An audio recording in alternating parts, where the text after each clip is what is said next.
Understanding global ideologies within a framework of two world views। जो कुछ दिनों से मैं इस कोरोना के दौरान, क्योंकि एक अजीब सा सन्नाटा 2-3 महीनों से पूरे विश्व में फैला हुआ है, एक खामोशी, एक सन्नाटा, एक अवसाद सी स्थिति, एक डर, एक भय, एक मनोबल को तोड़ने वाली स्थिति उत्पन्न हुई, जो मेरा मानना है कि ऐसी परिस्थितियाँ यह ब्रह्मांड और विशेष रूप से यह इस पृथ्वी ने अनेक बार देखा है। हम लोगों के लिए, हम लोगों के जीवन के लिए ये एक अप्रत्याशित घटना रही है।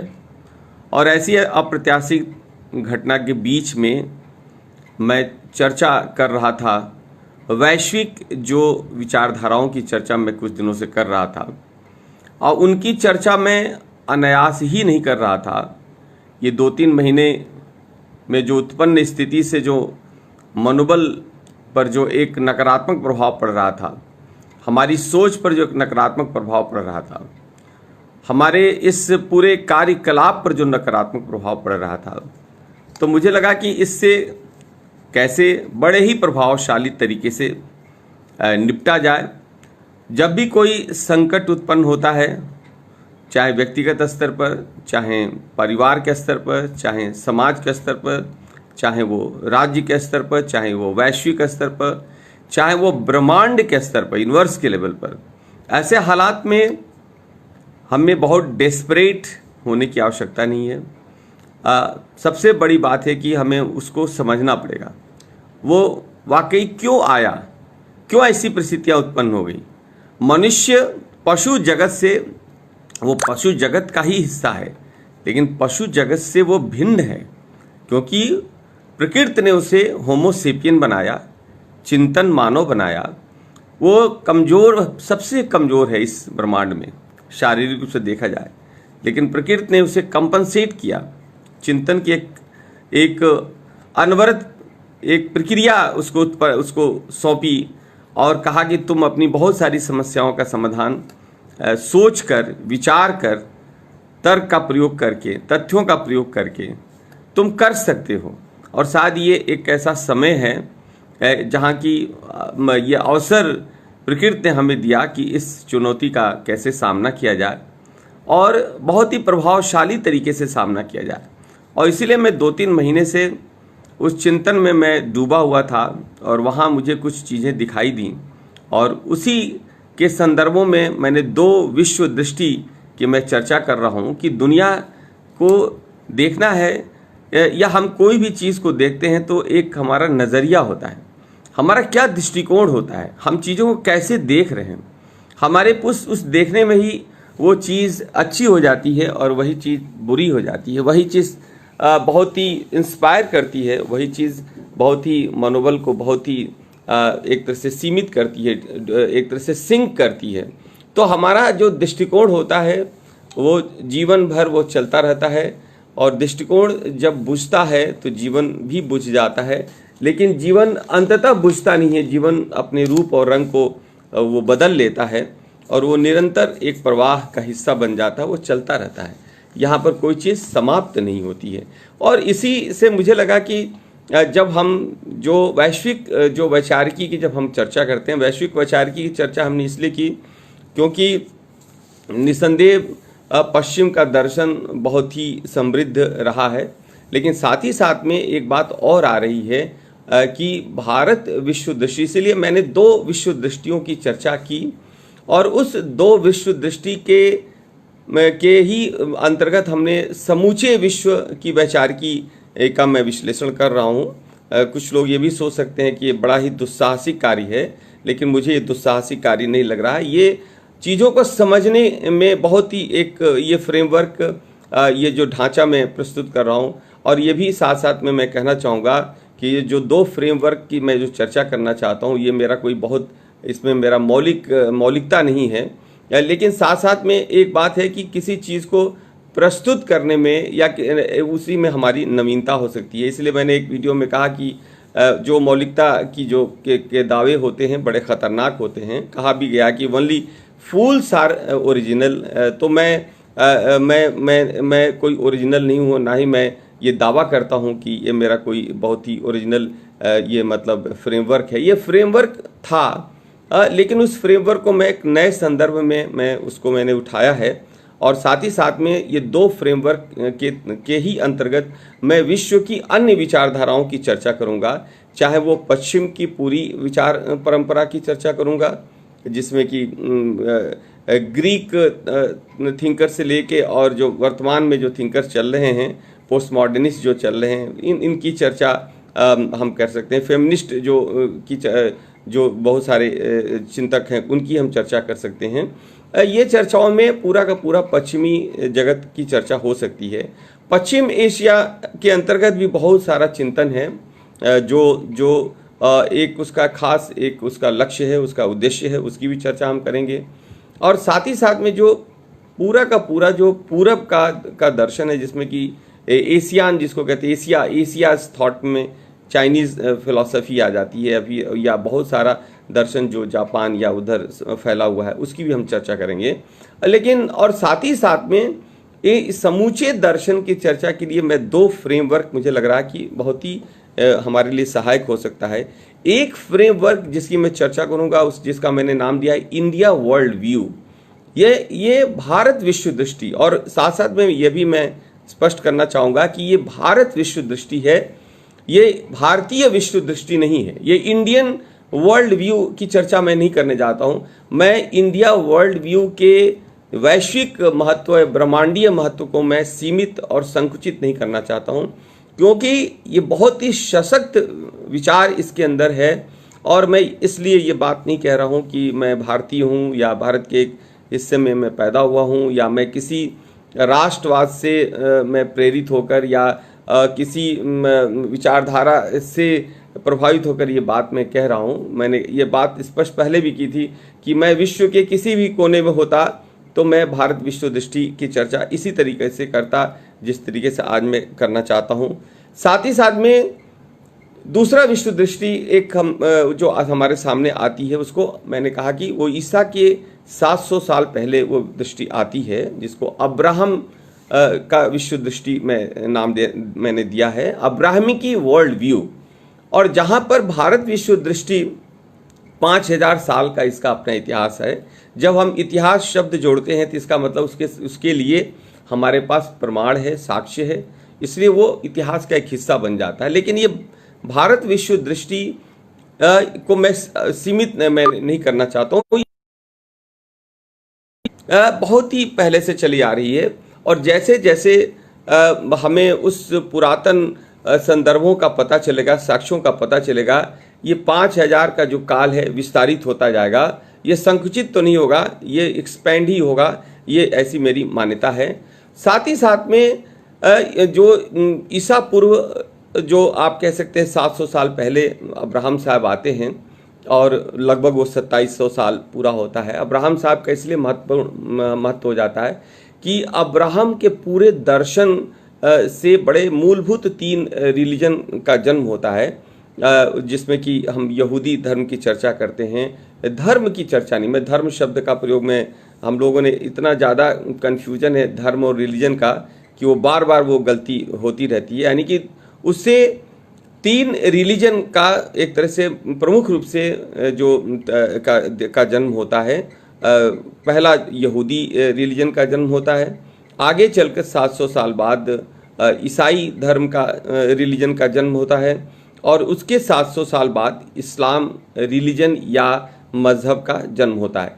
इसके अलावा भी इससे जुड़े हुए, क्योंकि इसकी कुछ खास अपनी सोच है, विचार है, फेथ की कुछ इसकी परंपरा है, तो इसके ही कैटेगरी में जो बहावीज भी आते हैं, ड्रूज आते हैं। साथ ही साथ में इसमें आपके ये ईरान से जो लोग आए, आप कह सकते हैं भारतवर्ष के अंदर भी हैं, वो लोग भी इसके अंतर्गत आ जाते हैं। जिनकी चर्चा हम लोग अभी आगे चल के करेंगे। तो इसमें लगभग 3 प्रमुख रिलीजन आते हैं और उनकी हम चर्चा करेंगे। हम देखेंगे कि उसकी क्या अपनी विशेषता है, उसके क्या अपने लक्षण है जो धर्म से चीज़ों को अलग करती है, भारत विश्व दृष्टि से उसको अलग करते हैं। भारत विश्व दृष्टि की जब हम चर्चा करेंगे तो भारत विश्व दृष्टि में एक चीज़ है जिसकी कंटिन्यूटी है, और वो इसलिए कंटिन्यूटी है, उसको भी हम रेखांकित करेंगे, उसको भी देखेंगे, क्योंकि वैश्विक वैचारिकी को समझने के लिए हमने अभी कहा कि वैश्विक वैचारिकी के अंदर आपको मालूम है कि आपने बहुत सारे फिलॉसफीज़ को आपने पढ़ा है।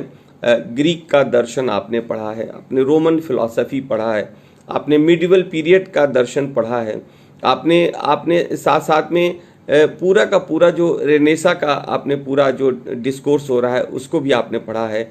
जो उस रेनेसा के बाद से जो ज्ञानोदय होता है, इनलाइटनमेंट होता है, उसका अपना पूरा का पूरा एक पूरा ऐतिहासिक महत्व है। उसके चलते किस प्रकार से एक तरह से वैचारिक क्रांति होती है, एक मंथन होता है जीवन के बारे में, एक नए तरीके से सोच यूरोप के अंदर होती है, और उससे उत्पन्न होते हैं 2 क्रांतियों का जन्म होता है।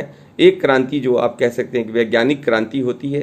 वैज्ञानिक क्रांति 16वीं 17वीं सदी में आगे चलकर वो परिवर्तित हो जाती है औद्योगिक क्रांति में। औद्योगिक क्रांति से क्या होता है कि एक नए समाज का, एक नए आधुनिक समाज का प्रादुर्भाव होता है। हम कहते हैं मॉडर्निज्म या मॉडर्निस्ट सोसाइटी या मॉडर्न साइंटिफिक वर्ल्ड की शुरुआत होती है, जो दुनिया को एक अलग नज़रिया से दिखता है। परंपरागत दृष्टिकोण से वो अलग हट जाता है, सामंती दृष्टिकोण से वो अलग हट जाता है, ज्ञान के अनुमान का पक्ष उसका कमज़ोर पड़ जाता है। वो अनुमान के आधार पर, कल्पना के आधारों पर चीज़ों को नहीं देखता है, वो चीज़ों को बहुत ही सही संदर्भों में देखना चाहता है, वो उसके ऑब्जेक्टिव स्वभाव को देखना चाहता है, वो तथ्यों के आधार पर चीज़ों का विश्लेषण करना चाहता है, तर्कों के आधार पर विश्लेषण करना चाहता है, कार्य कारण के आधार पर विश्लेषण करना चाहता है।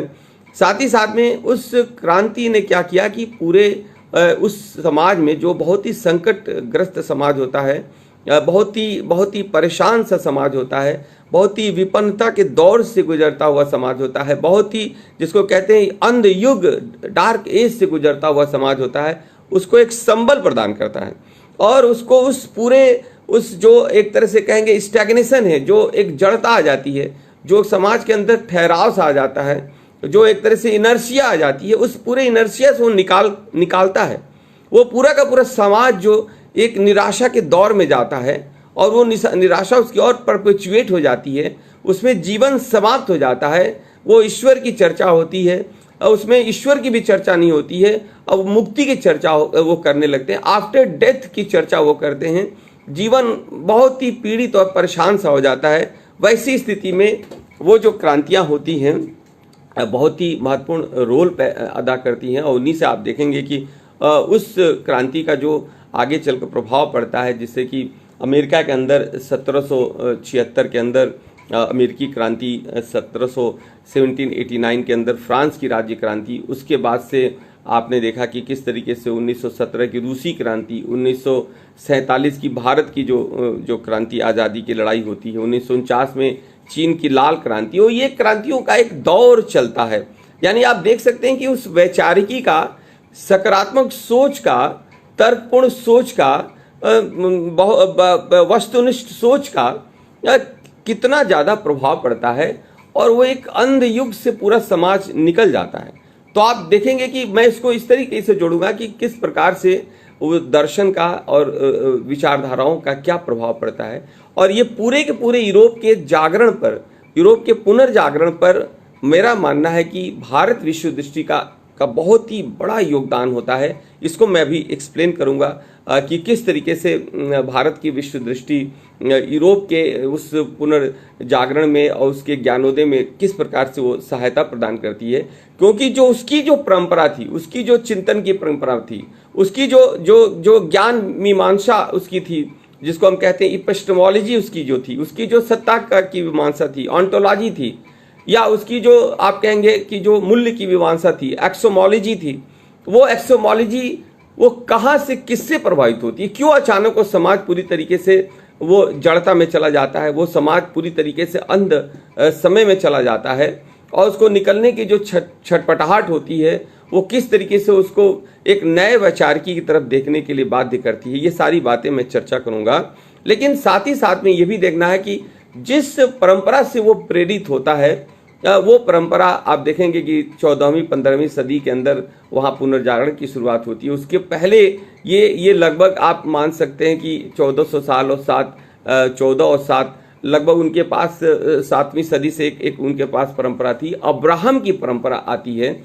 और उसी के दौर से पूरा का पूरा यूरोप गुजरता है, जिसमें कि आपको जानकारी होगी कि किस तरीके से रोमन साम्राज्य का विस्तार इजराइल के अंदर भी था। इसलिए मैं इसकी भी अभी चर्चा करूंगा कि ये इस दृष्टि का प्रभाव, यानी अब्राहम के दृष्टि का प्रभाव पश्चिम एशिया पर पड़ता है स्पष्ट रूप से, और इसका जो आप कहेंगे कि जो मूवमेंट है वो वेस्ट वर्ल्ड है, वो पश्चिम की तरफ मूव करता है। अब्राहम का पूरा दर्शन वो पश्चिम की तरफ मूव करता है, पश्चिम एशिया से होते हुए वो पश्चिम की तरफ जाता है, और पश्चिम की तरफ जाके वो पूरा का पूरा यूरोप का पूरी फिलॉसफी उसके प्रभावित होती है।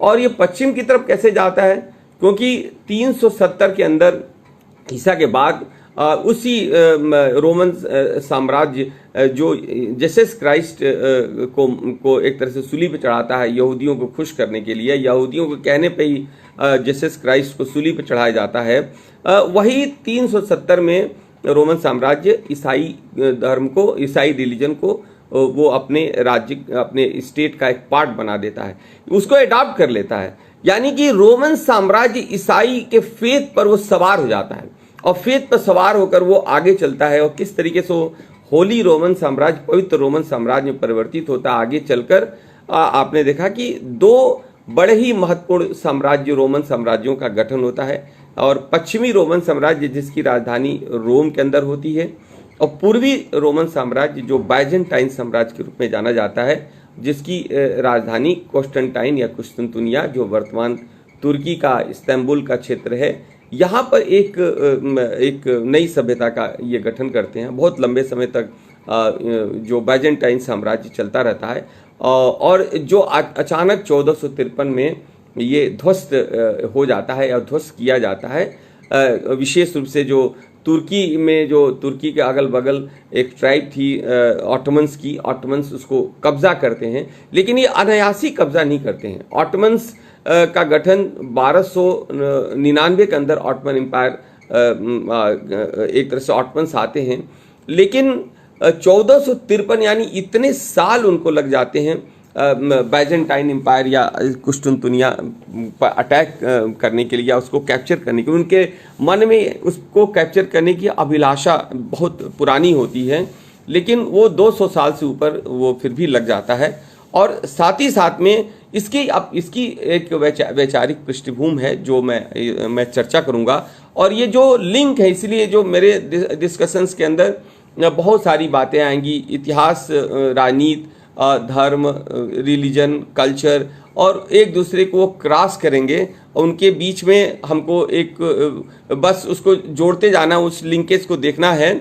और मैं जो भी बात कर रहा हूँ ये कोई बहुत नई बात नहीं है, उन्हीं बातों को जो हम इतिहास के अंदर उपलब्ध है उन्हीं को मैं जोड़ने का प्रयास कर रहा हूँ, और मुझे लग रहा है कि उससे कुछ सेंस निकलेगा, क्योंकि फिर मैं उसको जोड़ूंगा कि वर्तमान समय में जो अवसाद का समय चल रहा है, कोरोना का जो समय चल रहा है, और उसमें एक बहुत ही मनोबल के गिरने का एक जो दौर चल रहा है, उसमें इस वैचारिकी की समझ कितनी जरूरी है।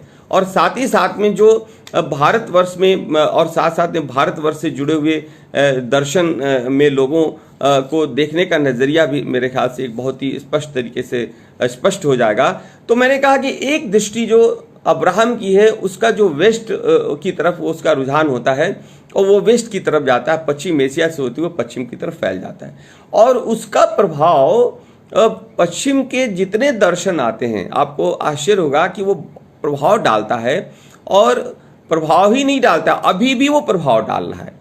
और इसलिए आप देखेंगे कि चाहे वो पूरा का पूरा सामंती परिवेश हो, उसके ऊपर उसका प्रभाव पड़ रहा है, उसका प्रभाव आपका वहाँ का जो पूंजीवाद है उसके ऊपर भी उसका प्रभाव पड़ता है, समाजवाद के ऊपर भी उसका प्रभाव पड़ता है, उसका प्रभाव आप फासिज्म के अंदर भी आप देख सकते हैं, नाजिज्म के अंदर भी उसका प्रभाव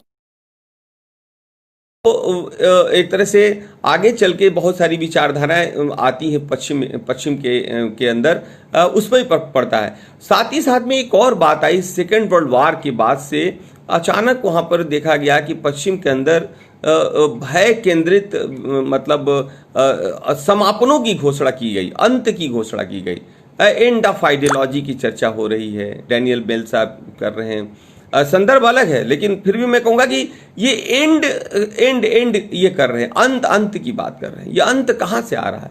फिर सोवियत के पतन के पहले Francis Fukuyama end of history की चर्चा करता है 1989 में, और उसी का गुरु सैमुअल पी हंटिंगटन उसका गुरु होता है। वो आगे चल के क्लैश ऑफ सिविलाइजेशन की चर्चा करता है। वहां भी वो संघर्ष दिखा रहा है। वो संघर्ष, वो मतलब कहीं ना कहीं एक नकारात्मकता से, एक भय से, एक फियर से वो कहीं ना कहीं वो डरा हुआ है। तो पश्चिम के दर्शन में हमेशा एक अविश्वास सा दिखाई दे रहा है, वो उसमें हमेशा एक डिवीजन, बंटवारा से दिखाई दे रहा है। इसलिए वो दर्शन के साथ साथ बहुत सारे डिस्कोर्सेज आते हैं। मॉडर्निज्म के बाद पोस्ट मॉडर्निज्म का डिस्कोर्स आता है।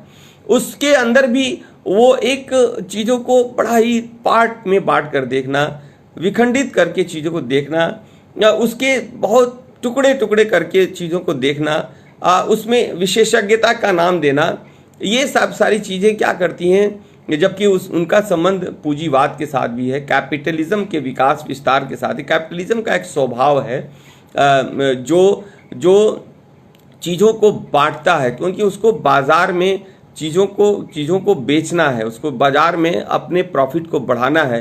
तो वो चीज़ों को बहुत ही चालाकी से, बहुत ही बुद्धिमानी से, बहुत ही समझदारी से, और उन तमाम चीज़ों को वो बहुत नए नए शब्दों के साथ जोड़ता है। चाहे वो ह्यूमन राइट्स के साथ जोड़ देता है, इंडिविजुअल फ्रीडम के साथ वो जोड़ देता है, वो एक वो क्या कहता है, जस्टिस के साथ उसको जोड़ता है, इंक्लूसिवनेस के साथ वो जोड़ता है। बड़े नए नए और बहुत ही लुभाने वाले शब्दों के साथ बहुत सारी नई विचारधाराएं आती हैं। फेमिनिज्म की बहुत सारी विचारधाराएं आती हैं। रेडिकल फेमिनिज्म आता है, लिबरल फेमिनिस्ट आता है, उसमें भी कंस्ट्रक्टिविस्ट फेमिनिस्ट आते हैं, उसमें भी बहुत सारी कैटेगरीज ये बनाते हैं। उसके साथ साथ बहुत नए नए टर्म्स आते हैं, क्योंकि वहाँ की समस्याएं भी होती हैं। जब मान लीजिए वहाँ एक्सक्लूजन की बात की जाती है, सोशल एक्सक्लूजन की बात की जा रही है, इंक्लूसिव पॉलिसीज़ की बात की जा रही है, फ्रांस में इसकी चर्चा होती है, ये सब सारी चर्चाएँ होती है, बहुत सारे डिस्कोर्सेज आते हैं। और समस्या क्या है, भारत की समस्या या पूरे मतलब तीसरी दुनिया की समस्या या डेवलपिंग कंट्रीज की समस्या क्या रही है कि उनको एक लगा कि वो जो पश्चिम से जो भी ज्ञान आ रहा है, ज्ञान दर्शन आ रहा है, वो हमारे लिए कुछ रामबाण की तरह है, और उसको आंख बंद कर हमने उसको स्वीकार किया। चाहे उसके दर्शन को हमने आंख बंद करके स्वीकार किया, चाहे उसकी पूरी फूड को हमने आंख बंद करके स्वीकार किया, उसके पूरे खाद्य पदार्थ को हमने मतलब आंख बंद करके हमने स्वीकार किया, उसके पूरे जीवन शैली को हमने आंख बंद करके स्वीकार किया, उसके तमाम वैचारिकी को हमने आंख बंद करके स्वीकार किया। हमने अपने को कंडेम करने की हमारी आदत पड़ गई। सेल्फ क्रिटिसिज्म बहुत अच्छी बात है, लेकिन सेल्फ कंडेमनेशन बहुत ही खतरनाक बात है। सेल्फ क्रिटिसिज्म से आदमी अपने को एक तरह से सुधारता है, अपने को करेक्ट करता है और अपने को बहुत सही डायरेक्शन में ले जाता है। लेकिन हम सेल्फ क्रिटिसिज्म के स्थान पर सेल्फ कंडेमनेशन के हम शिकार हो जाते हैं, और हमको पश्चिम की सारी चीज़ें बहुत ही आकर्षित और बहुत ही लुभाती हैं। और आज आप देख सकते हैं कि इस कोरोना के दौर में पश्चिम स्वयं अपने उसी तमाम जो वो विचारधाराओं को जिस तरीके से टुकड़े टुकड़े में बांटता है, वो पूरा का पूरा वहाँ का जीवन आज टुकड़े टुकड़े में बढ़ गया है। पूरा पश्चिम का, खासतौर पर जो पश्चिमी आप देखेंगे यूरोप की जो हालत है बहुत ही बुरी है इस कोरोना से। अमेरिका की स्थिति, यूनाइटेड स्टेट्स अमेरिका की स्थिति, पूरा का पूरा वो आप देख सकते हैं कि ब्राज़ील और जो साउथ अमेरिका की स्थिति, अफ्रीका की स्थिति, बहुत ही एक तरह से पश्चिम एशिया में बहुत सारे देश हैं। एक संकट का ऐसा दौर जा रहा है कि उसको समझ भी नहीं पा रहे हैं, और अपने ही द्वारा जो उन्होंने चीज़ों को क्रिएट किया उसी के शिकार हो जा रहे हैं। भारतवर्ष के अंदर भी बहुत झटका लगता है, क्योंकि जिस तरीके से अंध एक तरह से अनुकरण जो किया गया, उस अंध अनुकरण को मतलब भी हमें समझना पड़ेगा, क्योंकि वैचारिकी हमने कहा कि एक बहुत ही हमें वेपन देती है, हमारे लिए एक हाथ में बहुत बड़ी ताकत हमें देती है। वैचारिकी की समझ अच्छी हो जाए तो हम चीज़ों को और बेहतर तरीके से समझ सकते हैं। और साथ ही साथ में हम ये भी देखेंगे कि जो परंपरा भारत की परंपरा रही है, और मैंने कहा कि अब्राहम की परंपरा का पश्चिम एशिया, पश्चिम की तरफ प्रभाव पड़ता है, और वो प्रभाव और कुछ ऐसे ऐतिहासिक उनको सपोर्ट मिलता है, हिस्टोरिकल जो कुछ ऐसी घटनाएं उनके पक्ष में जाती हैं कि वो विचारधारा पूरब के तरफ जाती है और पूरा समूचे विश्व का एक चक्र लगा लेती है। और इसलिए आपने देखा कि जो रिलीजन के फील्ड में और चाहे आइडियोलॉजीज के फील्ड में, वो सारी चीज़ें पूरी दुनिया में वो उसको आदमी स्वीकार करता है। चाहे रिलीजन के फील्ड में आपने देखा कि यहूदी का पूरा एक तरह से सर्वव्यापी एक धर्म के रिलीजन के रूप में आता है। पहले नंबर पर वो दावा करते हैं कि ईसाईयत पहले नंबर पर आ जाती है, फिर द्वितीय नंबर पर वो इस्लाम एक तरह से आ जाता है। ये उनके दावे हैं, और साथ ही साथ में कुछ और भी दावे हैं जो अभी मैं चर्चा करूंगा। तो सेकेंड जो वर्ल्ड व्यू बनता है वो भारत वर्ल्ड व्यू बनता है, और इसकी जो सबसे बड़ी विशेषता है कि इसके अंदर धर्म की कंटिन्यूटी है। इसमें धर्म बराबर कंटिन्यू करता है। जैसे मैंने कहा कि अब्राहम वर्ल्ड व्यू की जब सबसे बड़ी विशेषता है कि वहाँ पर फेथ की कंटिन्यूटी है, विश्वास की कंटिन्यूटी है, आस्था की कंटिन्यूटी है। वो उसकी पूरी सोच की संरचना आसमानी है, वो आसमान के अंदर वो सारी की सोच विकसित होती है। और साथ ही साथ में जब भारत विश्व दृष्टि की हम बात करते हैं तो इसकी पूरी सोच इसी ब्रह्मांड से उत्पन्न होती है, वो आसमान से उत्पन्न नहीं होती है। ये पूरा का पूरा जो ब्रह्मांड है उससे वो उत्पन्न होता है। इसलिए मैंने कहा कि जो भारत विश्व दृष्टि है इसकी सबसे महत्वपूर्ण विशेषता है कि ये ब्रह्मांड केंद्रित है, ये यूनिवर्स सेंट्रिक है, ये सबसे बड़ी विशेषता है। और मैं बाद में इस पर चर्चा करूंगा कि ये ब्रह्मांड क्या ब्रह्म है, क्या ये ईश्वर है, क्या ये गॉड है, या ये गॉड से किस प्रकार से ब्रह्म अलग है, किस प्रकार से ब्रह्मांड की अवधारणा बिल्कुल अलग है। ये ब्रह्मांड मतलब जो केंद्रीय दृष्टि है उसे हमें बहुत ही अच्छे तरीके से समझना होगा। दूसरी इसकी विशेषता है, जो भारत विश्व दृष्टि की विशेषता है कि यह प्रकृति केंद्रित है, ये नेचर सेंटर्ड है। इसमें जितनी बातें आती हैं, जितने संवाद होते हैं, जितने डिस्कोर्सेज होते हैं, उसमें प्रायः अनायास ही प्रकृति आती है। प्रकृति के बिना वो संभव ही नहीं है, भारत चिंतन करना ही संभव नहीं है, और इसलिए वो इस ब्रह्मांड केंद्रित ये विचार बनता है। और तीसरी इसकी बड़ी महत्वपूर्ण विशेषता है कि वो मनुष्य केंद्रित है, मनुष्य केंद्रित है, ह्यूमन सेंटर्ड है। ये अब्राहम रिलीजन की तरह वो गॉड सेंटर्ड नहीं है, वो गॉड सेंट्रिक नहीं है। वहाँ की सबसे बड़ी विशेषता अब्राहम की कि वो गॉड सेंट्रिक है, वो बुक सेंट्रिक है, वो मसीहा है, मसीहा को लेके वो केंद्र में मसीहा उसका रहता है। साथ ही साथ में उसकी विशेषता पर बाद में मैं चर्चा करूंगा। लेकिन जब भारत विश्व दृष्टि की हम चर्चा कर रहे हैं तो हम इसकी प्रमुख तीन विशेषताएं हम पाते हैं कि ये यूनिवर्स सेंट्रिक है, दूसरा नेचर सेंट्रिक है, और तीसरा ये ह्यूमन सेंट्रिक है। ये एक बात मतलब हमें स्पष्ट करनी पड़ेगी। और साथ ही साथ में जब भारत विश्व दृष्टि की बात है, इसका जो मूवमेंट था, इसका मूवमेंट पूरब की तरफ होता है। और ये पूरब की तरफ कैसे जाता है, ये एशिया से होते हुए पूरा का पूरा मध्य एशिया में भारत विश्व दृष्टि ट्रेवल करता है, और ट्रेवल करके सेंट्रल एशिया में जाता है। सेंट्रल एशिया में भी इसका विकास विस्तार होता है। सिल्क रूट से होते हुए मंगोलिया से चीन से होते हुए साउथ ईस्ट एशिया में वो पूरा ट्रेवल करता है, और ट्रेवल करके जापान तक ये जाता है। और बाद में जब वो कॉन्स्टेंटाइन पर रोमन्स का अटैक होता है तो वो किस तरीके से भारत विश्व दृष्टि उस पुनर्जागरण जो रेनेसा होता है, ज्ञानोदय होता है यूरोप का, उसका एक हिस्सा बन जाती है।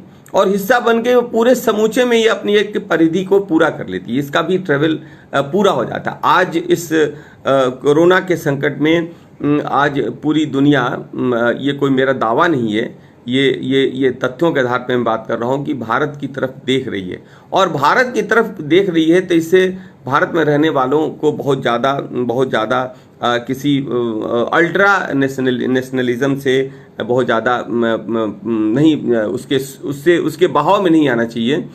इस दृष्टि को इसलिए लोगों की का एक्सेप्टेंस मिल रहा है क्योंकि इसमें हमने जो विशेषता बताई कि इसमें इस ब्रह्मांड की ही चर्चा की गई है, इस पृथ्वी के का ही चिंतन की चर्चा की गई है। नेचर जो सर्वत्र व्याप्त है, पूरे यूनिवर्स के अंदर नेचर है, वो हर जगह नेचर है, वो उससे ये उत्पन्न विचार है, उसके बियॉन्ड, उसके बाहर कुछ भी नहीं है। इसलिए शायद इसकी तरफ देखा जा रहा है। और जो सबसे महत्वपूर्ण विशेषता है कि ह्यूमन सेंटर्ड है, ये मनुष्य केंद्रित है। जब मनुष्य की हम चर्चा करते हैं तो मनुष्य में सिर्फ इंसानी जो अस्तित्व है वही नहीं है, उसमें नर और नारी नहीं है, स्त्री पुरुष मात्र नहीं है। मनुष्य की जब हम चर्चा करते हैं तो मनुष्य अपने दो कारणों से वो मनुष्य बनता है।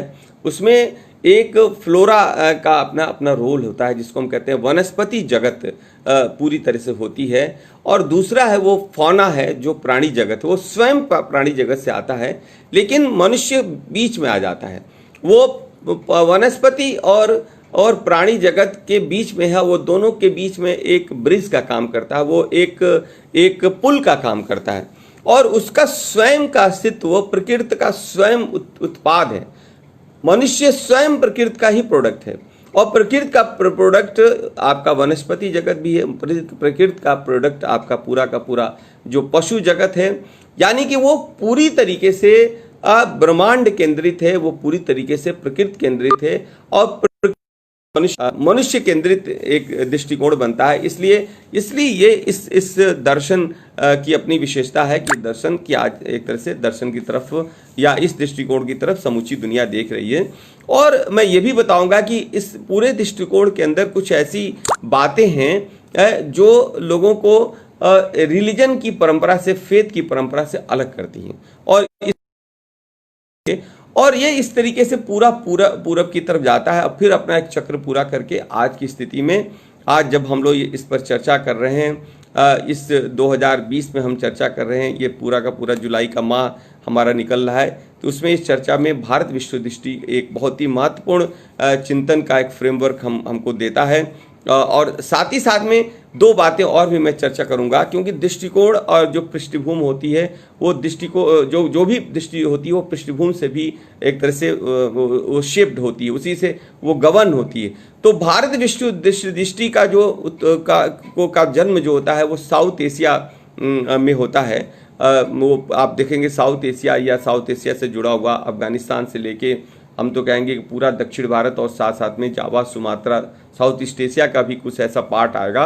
ये पूरा का पूरा ये ऐसी भूमि रही है, बड़ा फर्टाइल ये लैंड रहा है। इस फर्टाइल लैंड के अंदर हजारों नदियाँ, हजारों विश्वास, हजारों सभ्यताएं, हजारों एक तरह से देखेंगे कि बाग और बागीचे, पर्वत की विभिन्न श्रृंखल मालाएं, नदियों का पूरा एक तरह से जाल, और ऐसे हालात में प्रकृति यहाँ पर बहुत ही मेहरबान है इस पूरे, और ये बहुत ही सुंदर प्राकृतिक जो आप कह सकते हैं कि पूरे छटा के बीच में ये चिंतन आता है। और ऋषि मुनि हमारे जिनको ऋषि मुनि हम कहते हैं, मैं तो उनको मानता हूँ कि वो ऋषि मुनि आज के संदर्भों में जब हम जैसे हम ब्रह्मर्षि की हम चर्चा करते हैं तो ब्रह्मर्षि अपने समय का, आज के समय का वो प्रोफेसर हुआ करता था, वो आचार्य हुआ करता था।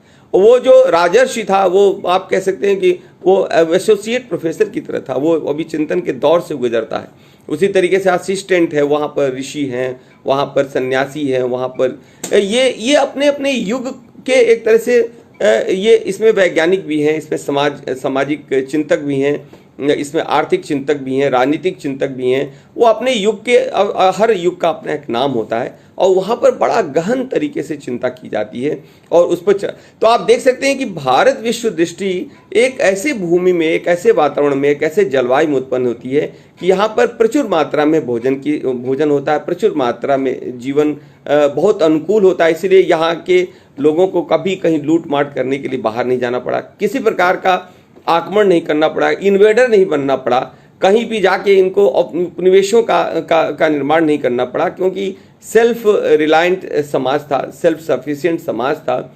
परिपूर्णता से भरे हुए थे और चिंतन में इसीलिए एक रिचनेस ऑफ थॉट है। और वो सिर्फ इस पृथ्वी के बारे में चर्चा नहीं करते हैं, वो पृथ्वी से ऊपर की चर्चा करते हैं। इसलिए आज नासा बहुत सारे जो भारत के ग्रंथ हैं, जो संस्कृत के ग्रंथ हैं, प्राचीन ग्रंथ हैं, प्राकृत के ग्रंथ हैं, तमिल के ग्रंथ हैं, कन्नड़ा के ग्रंथ हैं, बहुत सारी भाषाओं में बहुत सारा साहित्य छुपा हुआ उसकी तरफ वो देख रहा है। दुनिया के बहुत सारे वैज्ञानिक उसमें ज्ञान को प्राप्त करने की कोशिश कर रहे हैं और उसमें से बहुत सारी चीज़ें निकाल रहे हैं और उनका विज्ञान के क्षेत्र में प्रयोग भी किया जा रहा है। ये एक बहुत ही महत्वपूर्ण बात है कि चिंतन की जो भौगोलिक स्थिति होती है, चिंतन की जो उर्वर भूमि होती है, वो किस तरीके से एक सकारात्मक चिंतन को जन्म देती है। और इसलिए मैंने कहा कि भारत विश्व दृष्टि में जो सबसे महत्वपूर्ण जो बात चलती है वो धर्म की चलती है। धर्म की परंपरा है, वो कंटिन्यूटी ऑफ धर्मा है। वो धर्म मैं बताऊंगा कि धर्म किस तरीके से वो मजहब से बदल जाता है, भिन्न होता है। धर्म किस तरीके से रिलीजन के साथ उसका अंतर हो जाता है। और शायद यही कारण है कि जब भारतवर्ष के अंदर गांधी जी जैसे लोग और उनके द्वारा भी गलती की जाती है, सर्वधर्म की बात बहुत की जाती है, आज भी सर्वधर्म की बात की जाती है। तो सर्वधर्म की चर्चा जब हमारे मनुष्यों ने किया, भारत के मनुष्यों ने किया, तो सर्वधर्म की चर्चा थी कि धर्म के अंदर जो चिंतन की विभिन्न परंपरा थी उनके बीच में सर्वधर्म की चर्चा की गई। ये बात मैं आपको स्पष्ट करूंगा। इसलिए जब भी धर्म शब्द का प्रयोग किया जाता है तो धर्म शब्द को बहुत ही बुद्धिमत्तापूर्ण तरीके से रिलीजन के साथ और मजहब के साथ उसके अंतर को जानना बहुत जरूरी है, क्योंकि दोनों चीज़ों को अगर हम एक कर लेंगे तो हमारा जो निष्कर्ष होगा बहुत ही एक भ्रम की स्थिति उत्पन्न करेगा, बहुत ही एक बेचैनी की स्थिति उत्पन्न करेगा। और जो सामाजिक संबंधों का जो ताना बाना है उसके अंदर भी बहुत सारी समस्याएं आती हैं। इसीलिए हमारे ख्याल से पूरे दुनिया भारत के अंदर अगर ये कन्फ्यूजन नहीं होता, इस प्रकार का भ्रम उत्पन्न नहीं होता, तो दो राष्ट्रों का सिद्धांत भी नहीं आता। टू नेशन थ्योरी एक बड़ा ही भ्रम से उत्पन्न हुआ एक सिद्धांत है, जिसके चलते समूचे साउथ एशिया का बंटवारा होता है। पाकिस्तान नाम का एक बहुत ही काल्पनिक राज्य का जन्म होता है और सबसे ज़्यादा जो नुकसान होता है वो यहाँ के जो फेथ के मानने वाले हैं उनका भी बहुत ज़्यादा नुकसान होता है। साथ ही साथ में वो भी अपने आप को बचा नहीं पाता है। थियोक्रेटिक स्टेट साउथ एशिया के अंदर थियोक्रेटिक स्टेट नहीं चल सकता है। धर्म राज्य रिलीजन से प्रेरित होकर राज्य नहीं चल सकता। देखिए, धर्म राज्य का अलग एक महत्व है। धर्म से प्रेरित वो थियोक्रेटिक स्टेट नहीं है। रिलीजन और धर्म के बीच में अंतर है, जो मैं अभी बताऊंगा, और इसमें मैं ये भी बताने का प्रयास करूंगा कि किस तरीके से ये एक तरह से कन्फ्यूजन उत्पन्न होता है और ये कन्फ्यूजन अभी भी चल रहा है। इसलिए हमको इसमें बहुत ही सावधानी, और साथ साथ में एक बात और भी दिमाग में रखना है कि ये जो चर्चा हो रही है, जिसमें कि सर्वधर्म के अंतर की मैं बात कर रहा हूँ, या इसमें रिलीजन को धर्म के साथ अंतर करने की बात मैं कर रहा हूँ, इसमें किसी प्रकार से कोई अन्यथा ना ले, इसको पूर्वाग्रह से ना ले। ये तथ्यों के आधार पर चर्चा हो रही है, वैज्ञानिकता के आधार पर चीज़ों की चर्चा हो रही है, ऐतिहासिक प्रमाण के आधार पर इसकी मैं चर्चा कर रहा हूँ। इसमें मैं कहीं नहीं हूँ, मैं कोई मेरा व्यक्तिगत कोई किसी प्रकार का कोई पूर्वाग्रह भी नहीं है। इसको मैं प्रमाणित भी करूंगा। मेरे पास सब प्रश्न आएंगे तो मैं उनका जवाब भी देने का प्रयास करूंगा कि तथ्यों के आधार पर भी हम चर्चा कर सकते हैं और तथ्यों के आधार पर हम धर्म और रिलीजन जैसे संवेदनशील विषयों पर हम चर्चा कर सकते हैं, क्योंकि सामान्यतः इन विषयों पर हम चर्चा इसलिए भी नहीं कर रहे बातों पर पब्लिक प्लेटफॉर्म से चर्चा नहीं करते हैं, क्योंकि वो ना स्वयं नहीं समझते हैं, इसलिए समझाने की स्थिति नहीं उत्पन्न होती है। और साथ ही साथ में ये एक महत्वपूर्ण चर्चा, भले ये पश्चिम एशिया के लिए ये ना हो, यूरोप के लिए ना हो, क्योंकि वहाँ पर अब समाज बहुत ज़्यादा बदलाव आ गया है, लेकिन दक्षिण एशिया के लिए और साउथ ईस्ट एशिया के लिए आज भी ये बहुत महत्वपूर्ण है। खासतौर पर दक्षिण एशिया की जब हम चर्चा करते हैं तो इसमें भारत की एक बहुत बड़ी जनसंख्या है जो जो अब्राहम के रिलीजन को यहाँ पर स्वीकार करती है, और स्वीकार करने के बाद से अचानक वो अपने आप को यहाँ पर अजनबीपन का शिकार हो जाती है।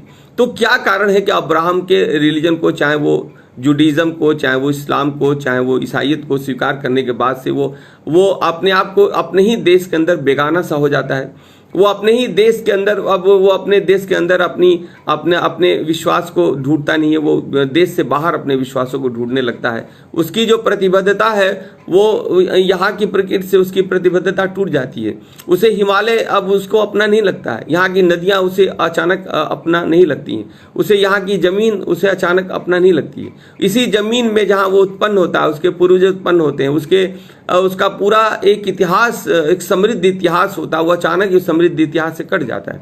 और क्या कारण है कि उसको इस उर्वर भूमि के अंदर एक काल्पनिक मजहबी और बहुत ही धोखे के साथ और बेईमानी के साथ जो एक सोचा हुआ एक राज्य है वो उसको प्रेरित करने लगता है। और आपने देखा कि उसके अंदर लगभग 40 करोड़ की जनसंख्या चली जाती है।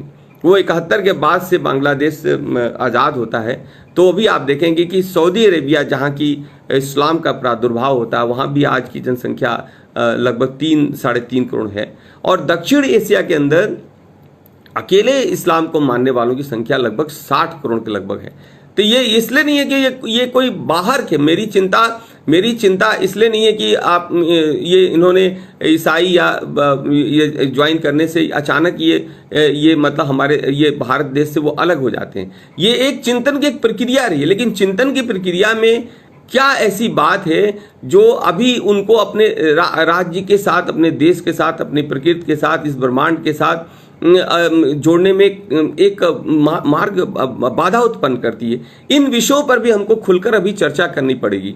और साथ ही साथ में जो आधार बनता है, स्टेट का आधार बनता है, जो वो आधार क्या धर्म का आधार, धर्म और राष्ट्रीयता का कोई संबंध है? क्या धर्म, रिलीजन बदलने से क्या राष्ट्रीयता बदल जाती है? ये सारे प्रश्न भी मैं इसमें उठाऊंगा। और रिलीजन और कल्चर, कोई रिलीजन को स्वीकार करता है तो क्या धर्म और रिलीजन में क्या अंतर है, इस बात की मैं चर्चा करूंगा। तो यहाँ पर फिर ये जब दो दृष्टि आता है, तो मैंने इसलिए कहा कि एक दृष्टि जो उत्पन्न होती है उसकी भौगोलिक स्थिति बिल्कुल अलग होती है, बहुत ही सकारात्मक होती है। उसे किसी प्रकार का इन्वेजन करने की जरूरत नहीं थी। वो समृद्ध समाज था, किसी प्रकार की औपनिवेशिक विकास की आवश्यकता नहीं थी। वो अपने आप में मस्त समाज था। बहुत सारी समस्याएं थी जो कालांतर में वो हल की जाती और आज हल करने का प्रयास भी किया जा रहा है। लेकिन साथ ही साथ में जो अब्राहम का जो पूरा का पूरा रिलीजन का कंसेप्ट आता है, वो विचारधारा का कंसेप्ट आता है, वो कंसेप्ट एक ऐसी जगह पर आता है जो बहुत ही क्राइसिस वाला की जगह होती है। इजराइल का पूरा इलाका, मध्य एशिया का पूरा इलाका मरुस्थल होता है, बहुत विषम और विपरीत परिस्थितियां होती हैं। उसके अंदर शायद मुझे ऐसा लगता है कि उनको अचानक आसमान की तरफ क्यों देखना पड़ा, क्योंकि जीवन में बहुत कुछ नहीं था, जमीन पर उनको कुछ था ही नहीं, और बहुत सारे संकट के दौर से वो गुजर रहा था। और संकट के दौर से गुजर रहा था, अब्राहम को फिर एक आसमान की तरफ देखना पड़ा, और पूरे एक उसकी संरचना अलग हो जाती है। अब अब्राहम देखेंगे कि ओल्ड टेस्टामेंट में जुडिज्म की बात की गई है, न्यू टेस्टामेंट आता है, बाइबिल आता है, और बाद में मोहम्मद साहब के द्वारा जब कुरान शरीफ को बनाया जाता है, लिखा जाता है, उनके हिसाब से वो इहलाम होता है, रिविलेशन होता है। वो एक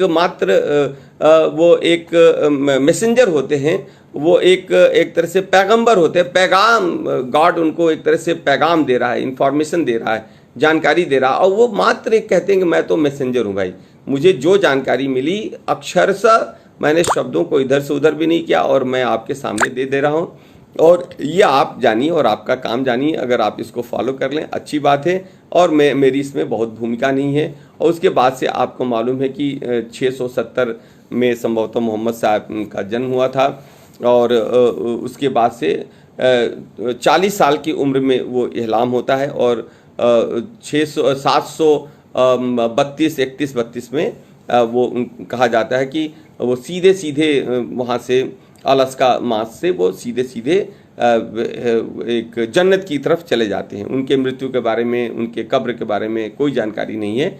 वहाँ मान्यता है कि वो सीधे सीधे स्वर्ग में चले जाते हैं, जैसे जीसस क्राइस्ट भी सीधे सीधे वो मतलब कोई आता है और सीधे के सीधे वो लोग चले जाते हैं। ये सारी चीज़ें अब आप देखेंगे कि इन सारी चीज़ों पर विश्वास करना मतलब ये विश्वास का मसला बनता है, ये विज्ञान का मसला नहीं बनता है, ये प्रमाणों से इसको प्रमाणित नहीं किया जा सकता है। इसलिए मेरा कहना है कि भारत विश्व दृष्टि धर्म की चर्चा करती है, उसकी धर्म की कंटिन्यूटी है। धर्म क्या है कि जिसको धारण किया जा सकता है, और धर्म सिर्फ विश्वास की बात नहीं है। वहां पर विश्वास के रथ पर आप सवार नहीं हो सकते हैं। आपको धर्म को धारण करना पड़ेगा, आपको व्यक्तिगत तौर पर उसको धारण करना पड़ेगा।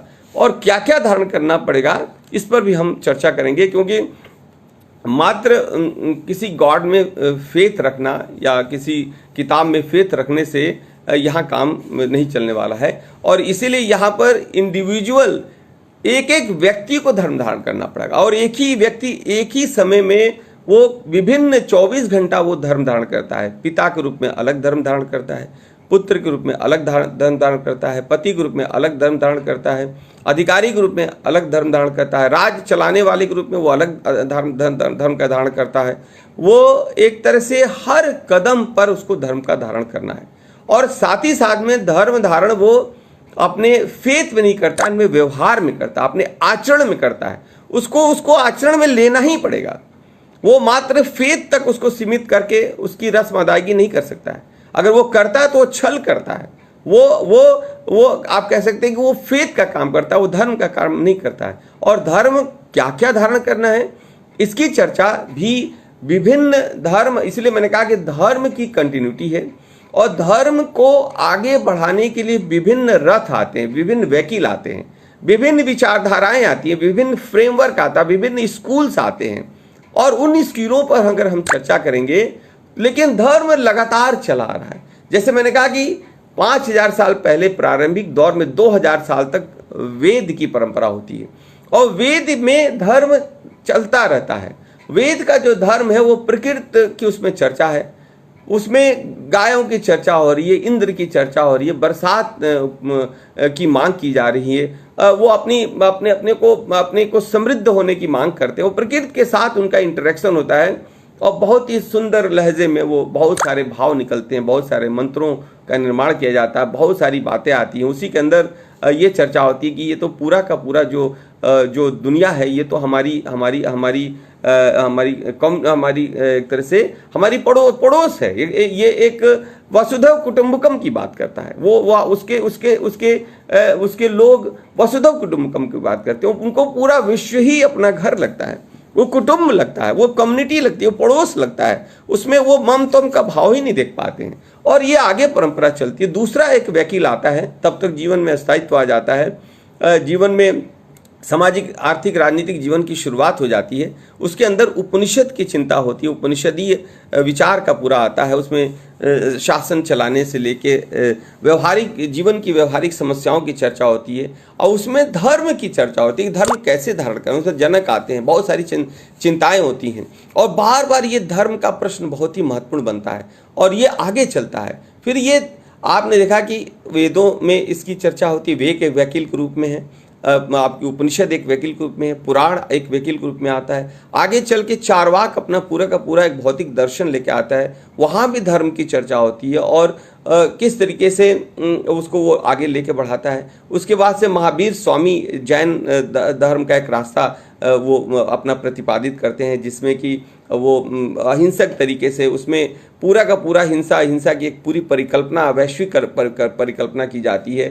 मनुष्य का प्रकृति और वनस्पति के साथ उसके कैसे अंतर संबंध होने चाहिए, कितने ही मधुर संबंध होने चाहिए, कितने ही मानवीय संबंध होने चाहिए, इस पर पूरी वो चर्चा की जाती है, और एक वैश्विक चिंतन का ताना बाना वहाँ बुना जाता है। धर्म की एक नई और अलग परिभाषाएं दी जाती हैं। साथ ही साथ में आगे चल के सिद्धार्थ जब वो इनलाइटेंड होता है, जब वो ज्ञानोदित होता है, जब वो एक तरह से बोधिसत्व की प्राप्ति करता है, तो वो धर्म को एक दूसरे नजरिया से देखता है। वो धर्म को एक वो धर्म के लिए 8 मार्गों की चर्चा करता है, वो एक मिडिल पाथ की चर्चा करता है। वो अपने पूरे उस धर्म को फेथ के नजरिए से नहीं देखता, विश्वास के नजरिए से नहीं देखता, वो पूरे धर्म को तर्क के दृष्टि से देखता है, विवेक के दृष्टि से देखता है। वो धर्म को मानव कल्याण के साथ जोड़ देता है, वो धर्म को उपयोगिता के साथ जोड़ देता है। धर्म का एक मकसद है, धर्म को वो दुख के साथ जोड़ता है, धर्म को दुख के साथ जोड़कर सुख की प्राप्ति का एक माध्यम बनाता है। तो धर्म उसके लिए साध्य भी हो जाता है, धर्म उसके लिए साधन भी होता है। वो धम्म कहता है और धम्म चक्र की बात करता है कि धम्म के साथ तुम रहोगे तो जीवन के अंदर दुख का निवारण हो सकता है। उसके धर्म में पलायनवाद नहीं है, वो धर्म को एक सकारात्मक एक टूल बनाता है, वो कोई इंस्ट्रूमेंट बनाता है, वो कन्फ्लिक्ट रिजोल्यूशन की बात करता है, वो धर्म के माध्यम से समस्याओं के समाधान की बात करता है। वो वहाँ पर वो जो विवाद है, जो तनाव है, जो समाज के अंदर बहुत सारी समस्याएं उत्पन्न होती हैं, उसका एक कहता है कि भाई बैठ कर आपको उसको रिजॉल्व करना पड़ेगा। और इसीलिए जब वो बैठता है, वो चिंतन करता है, तो उसके समाज के अंदर एक नए समाज का गठन होता है, जिसमें कि नगरबधु को भी स्थान दिया जाता है। अंगुली माल जो वो हत्याएं करता है, वो अचानक वो उनके संपर्क में आता है तो एक ऋषि बन जाता है। किस तरीके से उपाली जो बाल काटता है, उपाली उनके आश्रम में आता है, तो एक नए समाज का गठन होता है। और बुद्ध एक ऐसे धर्म का प्रतिपादन करते हैं जो 500 साल तक चाहता है। वो पूरा का पूरा ये धर्म एक नए तेवर के साथ पूरे विश्व के अंदर फैलता है, पूरे सेंट्रल एशिया से होते हुए वो south east China, south east Asia, Japan पहुंच के पूरे विश्व के अंदर एक अपना चक्र, वो आज भी वो चक्र पूरा हो रहा है। यानी कि भारत का जो दृष्टि का जो धर्म है, उसके वकील अलग अलग हैं। वेदों का वकील है, वेद अपना एक वर्ल्ड व्यू देता है, उपनिषद अपना एक वर्ल्ड व्यू देता है, पुराण में वर्ल्ड व्यू आती, स्मृतियाँ आती हैं, उसके बाद से चारवाक का एक वर्ल्ड व्यू आता है, उसके बाद से महावीर स्वामी का एक वर्ल्ड व्यू आता है। सब धर्म के बारे में नई नई बातें जोड़ते जाते हैं, और वो यात्रा, वो काफिला चलता है, बहुत सारी बातें, अच्छी अच्छी बातें जुड़ती जाती है। बुद्ध आता है, बुद्ध उसको जोड़ता है। उसके बाद से ये परंपराएं में बहुत सारी परंपराएं आती हैं। न्याय की परंपरा आती है, सांख्य की परंपरा आती है, विशेषिका की परंपरा आती है, और ये धर्म चक्र चलता रहता है। आगे चलकर मनु इसके अंदर ऐड करता है, कौटिल्य इसके अंदर ऐड करता है, और ये परंपरा आगे चलती है। 7वीं सदी के अंदर शंकर आते हैं, शंकराचार्य आते हैं, वो एक नए तेवर में उस धर्म को आगे बढ़ाते हैं। आगे चलकर 11वीं 12वीं सदी के अंदर गोरखनाथ आते हैं, मच्छिंद्रनाथ आते हैं। उसमें वो क्या कहेंगे कि सबकी परंपराओं को समावेश करने का प्रयास किया जाता है। गोरखनाथ और मच्छिंद्रनाथ दोनों मिलकर एक तरह से जो समाज के अंदर जो एक उच्च वर्ग है, एक दबा कुचला वर्ग है, उन तमाम को के बीच में एक सेतु का काम करता है। एक नए तरीके के धर्म का प्रतिपादन का किया जाता है। नाथ परंपराओं की शुरुआत होती है, नाग परंपराओं की शुरुआत होती है। आगे चल के मध्य युग के अंदर, क्योंकि 1206 के अंदर भारतवर्ष के अंदर इन्वेजन्स 12वीं सदी के अंदर हो जाते हैं। 1206 में आपको मालूम है कि कुतुबुद्दीन ऐबक अपने जाते समय अपने एक तरह से गुलाम वंश की स्थापना करके मोहम्मद गोरी जाता है, और वो गुलामों का शासन 1206 के अंदर कुतुबुद्दीन ऐबक के रूप में यहाँ स्टैब्लिश होता है। यानी गुलाम हमारे ऊपर शासन करने की शुरुआत कर देते हैं। अब ब्राह्म की वर्ल्ड व्यू का एक तरह से शुरुआत हो जाती है। उसी के अंदर मध्ययुग की भी शुरुआत होती है, पूरा का पूरा अंध युग और सामंती युग की शुरुआत हो जाती है। भारतवर्ष के अंदर भी वो डार्क एज शुरू होता है, लेकिन डार्क एज का जो स्वभाव था, जो प्रकृति पूरी तरीके से यहाँ पर हम निपटने में सक्षम होते हैं। भक्ति काल आता है, उसमें कबीर सूर आते हैं, उसमें तुलसी आते हैं, उसमें कबीर आते हैं, उसमें आगे चलकर आपका ये गुरु नानक साहब आते हैं, और उस तमाम जहाँ की बहुत ही अवसाद की स्थिति होती है, उसमें एक संबल प्रदान करते हैं। बहुत ही वाइब्रेंट लोगों को के मनोबल को ये पूरा का पूरा भक्ति काल वो जिंदा रखता है। और जहाँ की बहुत ज़्यादा अंधकार होता है, बहुत सारी समस्याएं उत्पन्न होती हैं, क्योंकि जब वैचारिकी एक बाहर की वैचारिकी आती है, और जब जो पुरानी वैचारिकी के बीच में एक क्लैश होता है, और क्लैश के अंदर उनको अपनों को सर्वाइव करना है। तो इस तरीके से आप देखें कि धर्म किस तरीके से लोगों के चिंतन से गुजरता हुआ वो आगे बढ़ता जाता है। और ये धर्म की परंपरा आगे जाती है। पश्चिम बंगाल के अंदर वो परंपरा जाती है, रामकृष्ण परमहंस विवेकानंद आते हैं और वहाँ से वो पूरी परंपरा आपने देखा कि आनंद मठ के अंदर आप बंकिम चढ़ रही, उसके बाद से आप टैगोर के तरफ जाती है। पूरा का पूरा महाराष्ट्र के अंदर आप उस पूरी गोखले के अंदर उस परंपरा को देख सकते हैं और गांधी उस परंपरा को लेके चलते हैं। साथ ही साथ में इस परंपरा को मैं बताऊं पश्चिम पंजाब के अंदर ये परंपरा जाती है और ये परंपरा आगे बढ़ती जाती है। और मेरा ये मानना है कि इस परंपरा की जो पूर्ण अभिव्यक्ति होती है वो महाराष्ट्र से आए हुए, क्योंकि बहुत सारे आंदोलन से जुड़े हुए डॉक्टर भीमराव अंबेडकर के विचारों में इसकी पूर्ण एक तरह से मेरा मानना है कि मैनिफेस्टेशन होता है। डॉक्टर अंबेडकर साहब 1956 में मृत्यु के ठीक पहले वो एक पुस्तक लिख के जाते हैं और वो पुस्तक आज विश्व में चर्चा का विषय बनी हुई है, द बुद्धा एंड हिज धम्मा। यानी कि मृत्यु के पहले वो धर्म के फोल्डर को 1 महीना पहले वो बौद्ध दर्शन, बौद्ध धर्म को, बौद्ध की डॉक्ट्रिन को स्वीकार भी करते हैं। 5 लाख अनुयायियों के साथ वो नागपुर में उसको अंगीकृत भी करते हैं। और वो डॉक्टर अंबेडकर जो स्वयं अनिश्वरवादी हैं, अनित्यवादी हैं, अनात्मवादी हैं, और वो 1935 के अंदर ये डिक्लेयर भी करते हैं कि भाई वो किन्हीं कारणों से भारत विश्व दृष्टि से उनकी सहमति नहीं बनती है। बहुत ही उसकी आलोचना भी करते हैं और ये कहते हैं कि भाई मैं हिंदू पैदा हुआ हूँ लेकिन मैं हिंदू मरूंगा नहीं, क्योंकि उस पर मेरा वश नहीं था। लेकिन सबसे बड़ी बात है कि 1935 में ये स्टेटमेंट देते हैं और इस स्टेटमेंट देने के बाद 21 साल लगता है वो अपनी बात को वो एक तरह से व्यवहारिक रूप देते हैं। लेकिन व्यवहारिक रूप देते हैं लेकिन वो धर्म के फोल्डर को नहीं छोड़ते हैं, धर्म के फ्रेमवर्क में ही वो अपनी चीज़ों को बदल देते हैं। वो एक उनको लग रहा है कि भाई जो ब्राह्मणी परंपरा है, जो धर्म को जिसके साथ उनकी अपनी असहमति थी, ब्राह्मणी परंपरा से तात्पर्य कोई ब्राह्मण जाति की परंपरा से नहीं है। ये बात सामान्यतः इसमें आज का विद्वत जन ये जानता है कि ब्राह्मणी परंपरा एक ऐसी परंपरा है जिसमें कि कर्मकांड को महत्व दिया जाता है, जिसमें अंधविश्वास को महत्व दिया जाता है, जिसमें कि क्या है पुनर्जन्म को महत्व दिया जाता है, जिसके अंदर वर्णवादी व्यवस्था को महत्व दिया जाता है, जिसके अंदर बहुत सारी ऐसी बातें, और ये सारी बातें ब्राह्मणवादी व्यवस्था की बात सिर्फ हिंदू धर्म या किसी एक धर्म की विशेषता नहीं है। लगभग जितने भी रिलीजन है वो स्वयं उस परंपरा के शिकार, उसका नाम भले जो दिया जा रहा है उसके साथ उनकी अपनी असहमतियां थी। इसलिए इस पुस्तक के अंदर वो 3 स्थापनाएं देते हैं, जिसमें कि वो अनिश्वरवाद की स्थापना देते हैं, और दूसरी स्थापना वो देते हैं अनात्मवाद की स्थापना देते हैं, तीसरी स्थापना वो देते हैं अनित्यवाद की स्थापना देते हैं।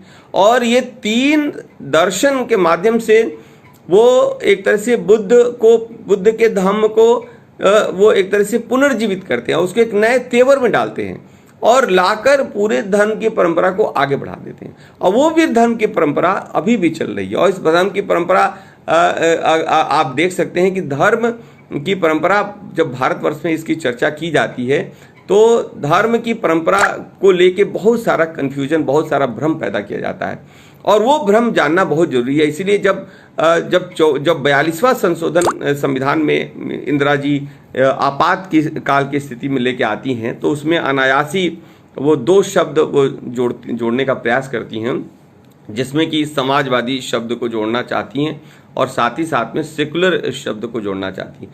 सेकुलर शब्द को लेके उस समय मुझे भी याद है, मैं बहुत छोटा था, लेकिन वो चर्चा बहुत गंभीर चर्चा हुई थी उस समय में कि उसके हिंदी रूपांतरण को लेके बहुत सारी चर्चा हुई। और हिंदी रूपांतरण में जब संविधान में देने की बात आ रही तो उसमें धर्मनिरपेक्षता शब्द जोड़ने की बात आई। उस पर वहाँ काफ़ी विद्वानों ने कहा कि भाई धर्मनिरपेक्षता ये शब्द सेकुलरिज्म का नहीं हो सकता है, क्योंकि धर्म से निरपेक्ष हुआ नहीं जा सकता है। और धर्म और रिलीजन पर बहुत गंभीर एक चर्चा हुई।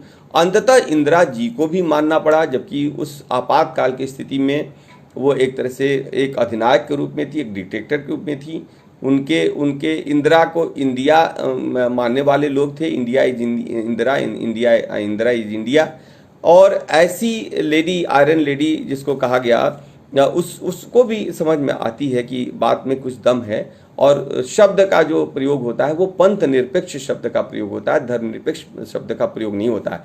और मुझे लग रहा है कि अगर ये धर्म निरपेक्ष शब्द प्रयोग कर लिया जाता तो भ्रम बहुत ही ज़्यादा गहरा जाता, बहुत ही और आगे चल के स्थितियाँ, बहुत ही भ्रामक स्थिति उत्पन्न होती, क्योंकि इस शब्द के चलते ही पूरे दक्षिण एशिया के अंदर, मैं सिर्फ भारत के अंदर ही नहीं कहता हूँ, दक्षिण एशिया के अंदर आज भी एक बहुत ही संकट की स्थिति बनी हुई है। और दक्षिण एशिया और पूरे दुनिया को इस वैचारिक जो संकट है, भ्रम है, हम तो कहेंगे वैचारिक आतंकवाद है, वैश्विक आतंकवाद है, इससे मुक्ति दिलाने के लिए हमको धर्म की परिकल्पना पर भी हमको चर्चा करनी पड़ेगी।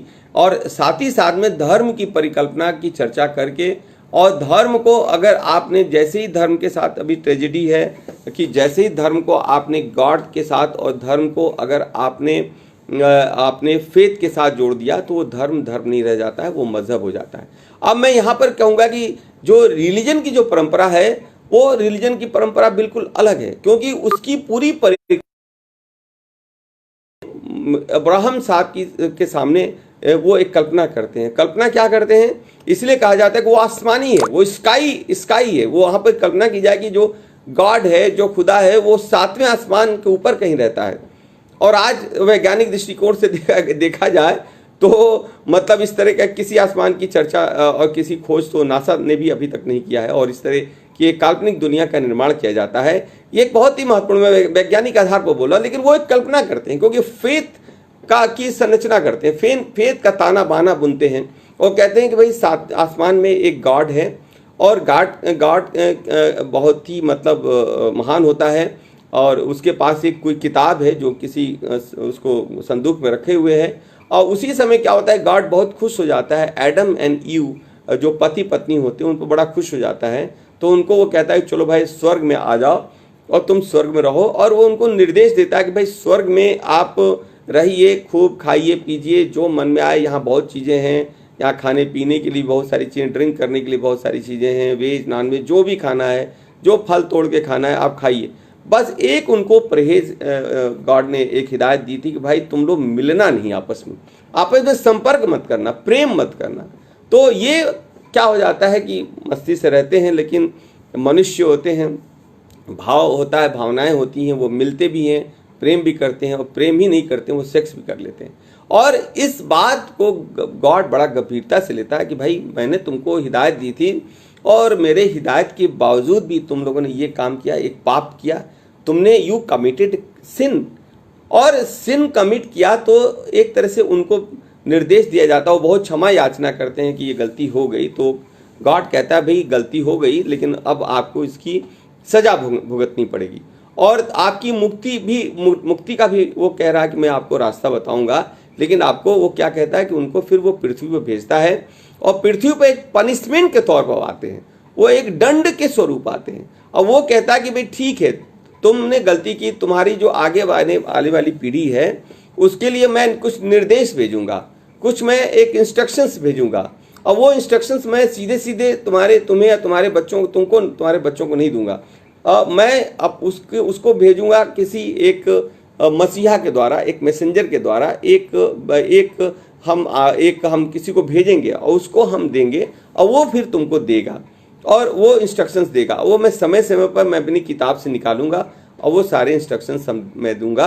और अगर वो पूरे के पूरे इंस्ट्रक्शंस, और साथ ही साथ में वो वहाँ पे एक भी चर्चा करता है कि आगे चलकर मैं एक लास्ट मसीहा या लास्ट में एक अपना रिप्रेजेंटेटिव भेजूंगा जो तुमको फाइनल वो क्या करेगा कि वो एक मुक्ति की तरफ ले जाएगा। और गॉड ये कहता है कि भाई उस पृथ्वी पर जो तुम्हारा इंसान है उस किताब की बात का अक्षरशः पालन करेगा, और उसके बाद से एक डूम्स डे आएगा। एक आगे चल के इसी की चर्चा कुरान शरीफ के अंदर क़यामत की चर्चा की जाती है। इसलिए मैंने कहा कि बहुत सारे शब्द हैं जो आपको मतलब वो बहुत ही सारे शब्द हैं, बहुत सारी बातें हैं जो इन तीनों रिलीजन के अंदर समान रूप से पाई जाती है। इसलिए इस कुरान शरीफ के अंदर भी जो 60-70% जो बात है वो वो ओल्ड टेस्टामेंट और न्यू टेस्टामेंट की बातें हैं, इसलिए वो पूरी परंपरा को स्वीकार भी करते हैं।